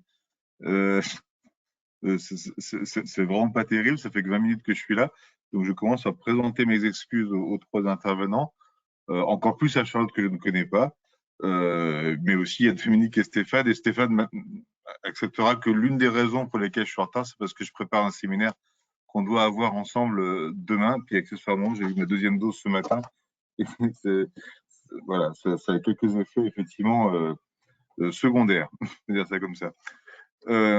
Écoutez, moi, ce que j'ai retenu de vos derniers échanges et des questions que lisait Pauline tout à l'heure, c'est un certain nombre de choses, mais avant d'y revenir en quelques mots, je voulais juste évoquer, parce que cette agora est concomitante à la sortie des nouvelles données sur la conjoncture de l'emploi dans l'ESS, donc qui est disponible, je crois, depuis 15 heures sur le site de ESS France, mais qu'on va évidemment diffuser de manière un peu plus large très vite. Et cette conjoncture est finalement contrastée et elle l'est comme l'est l'ESS en fait dans toute cette diversité d'activités, à vrai dire. Évidemment qu'il y a des activités qui ont été sursollicitées. On peut pas dire que l'emploi ait été en difficulté dans le monde du soin, de l'action sociale en particulier. Tous les acteurs étaient en première ligne, c'est pas eux qui sont la cause de la baisse d'emploi. Peut-être qu'il y a eu, mais j'ai cru comprendre que Charlotte infirmait ça, mais une conséquence sur le bénévolat dans ces structures, mais pas sur l'emploi en tant que tel. Il y a évidemment des secteurs d'activité qui, à l'opposé, sont dans une situation extrêmement difficile et qui l'est encore aujourd'hui, même si la reprise des activités se fait jour, à savoir évidemment les activités culturelles, de sport et de loisirs dans l'éducation populaire. Là, pour le coup, c'est 18 mois plutôt noirs pour ces acteurs-là. Et évidemment que chez eux, même s'ils ont été réactifs, même s'il y a une reprise d'activité envisageable avec l'été, les conséquences sur l'emploi sont réelles. Et puis, il y a aussi des activités qui s'en sortent plutôt pas mal, et notamment dans le commerce, dans le transport. Et je sais que Stéphane, en fait, son problème, il n'est pas véritablement dans l'emploi, des problèmes de reprise d'activité avec des problématiques de matériaux notamment, de disponibilité des matériaux pour reprendre vraiment l'activité, mais ce n'était pas forcément un sujet d'emploi en tant que tel. Donc, on a finalement, vous allez me dire tout ça pour ça, une analyse de conjoncture qui nous amène sur l'année 2020 à une baisse de 0,9% d'emploi. Alors, ça peut paraître pas grand-chose, une quasi-stabilité, mais en même temps, dans une ESS qui a plutôt pour habitude de se développer de 3-4% par an, c'est pas neutre néanmoins en termes de conséquences de la crise. Et sur le premier lorsque nous avons mesuré les choses au début du second semestre sur le premier semestre, elle était de moins 2,4.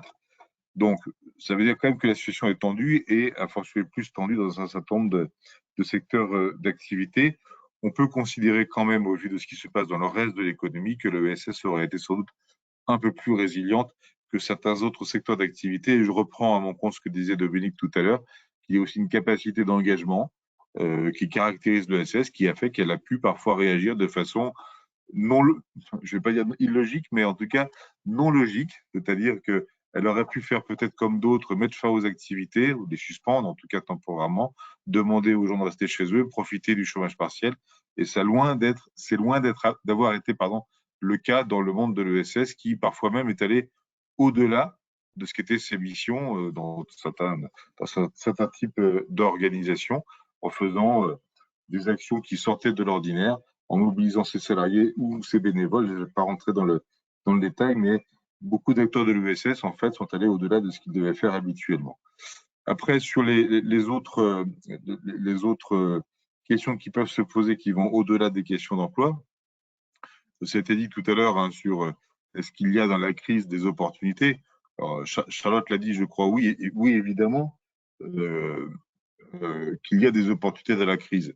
C'est pas mon maître à penser, mais Jean Monnet le disait lui-même, hein, c'est dans la nécessité que les hommes, dans la crise, pardon, que les hommes voient la nécessité. Et pour le coup, de toute façon, la crise que nous avons vécue ne peut pas ne pas nous interroger sur le modèle dans lequel on vit, à vrai dire. Les raisons de la crise sont sanitaires, mais les modalités de diffusion de la crise sont de nature économique et sociale. Et les conséquences de cette crise sont non seulement sociales, mais elles sont peut-être aussi potentiellement démocratiques au passage. Démocratique, je ne veux pas faire peur à tout le monde, mais les tensions sociales, évidemment, qui résultent de cette crise dans toutes les parties du monde ne sont pas neutres. Et puis, accessoirement, on a aussi des sujets sur les libertés publiques qui ne sont pas totalement neutres non plus. Et donc voilà, on ne peut pas se dire qu'on va repartir dans le monde d'avant sans se poser des questions. C'est ce qui peut interroger par rapport au plan de relance, le français, mais aussi le plan de relance européen. S'il ne s'appuie pas sur des acteurs qui sont en capacité d'incarner un potentiel de transformation pour renforcer la cohésion sociale, pour traiter des enjeux qui sont flagrants aujourd'hui, les inégalités sociales vont augmenter suite à cette crise. Évidemment que les sujets écologiques sont aussi posés par la nature même de la diffusion de cette crise. Si les plans de relance ne permettent pas d'appuyer les acteurs qui agissent dans ce sens de transformation, c'est peut-être une occasion un peu manquée. Et puis, les derniers points que je voulais évoquer, j'ai évoqué la résilience tout à l'heure, bien sûr, mais je pense qu'il faudra quand même être attentif dans les mois ou les années qui viennent au fait de savoir s'il n'y aura pas eu des conséquences de long terme sur le bénévolat et l'engagement.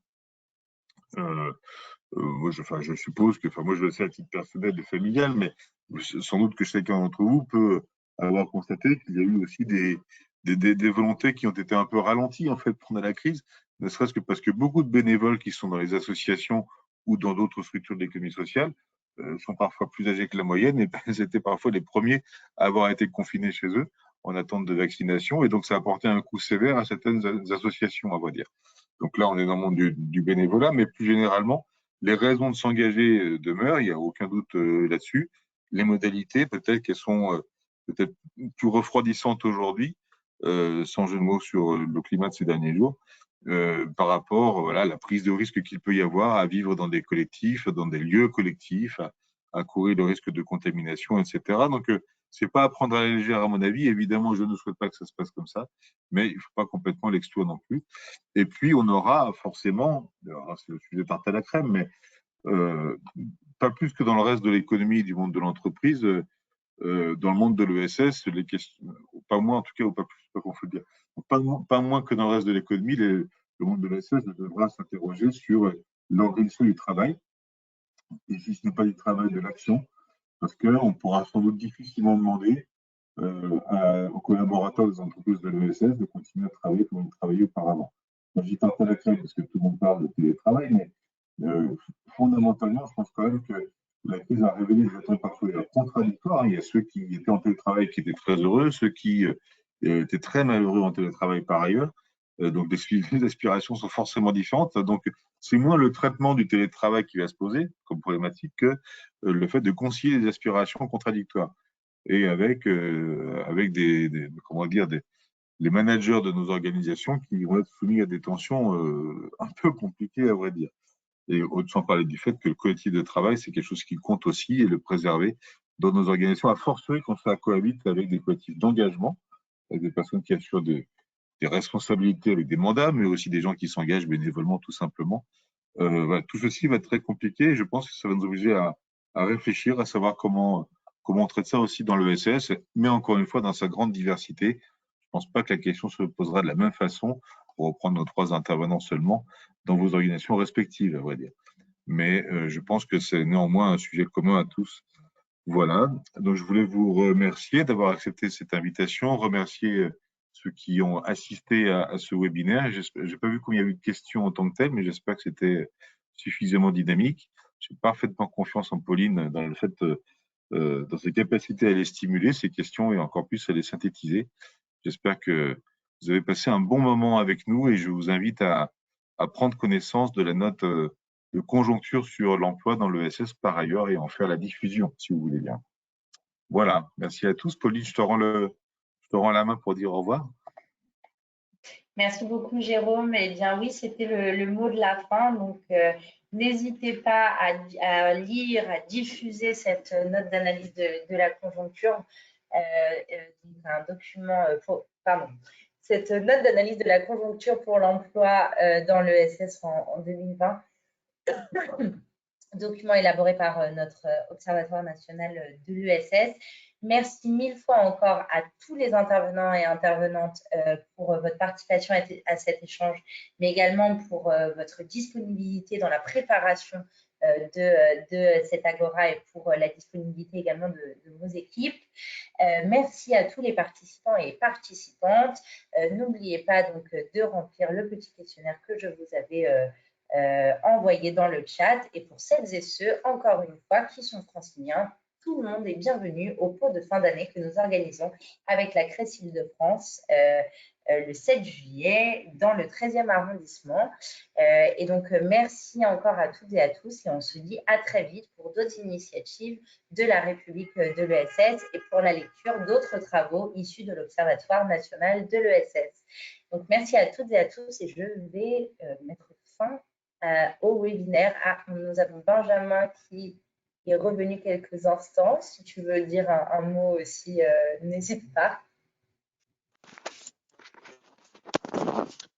Pas du tout. Non, c'était juste pour dire au revoir à tout le monde et montrer mon visage avant de...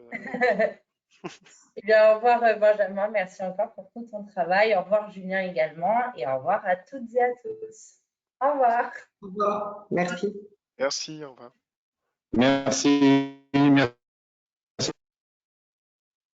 Je termine le webinaire pour tous les participants maintenant.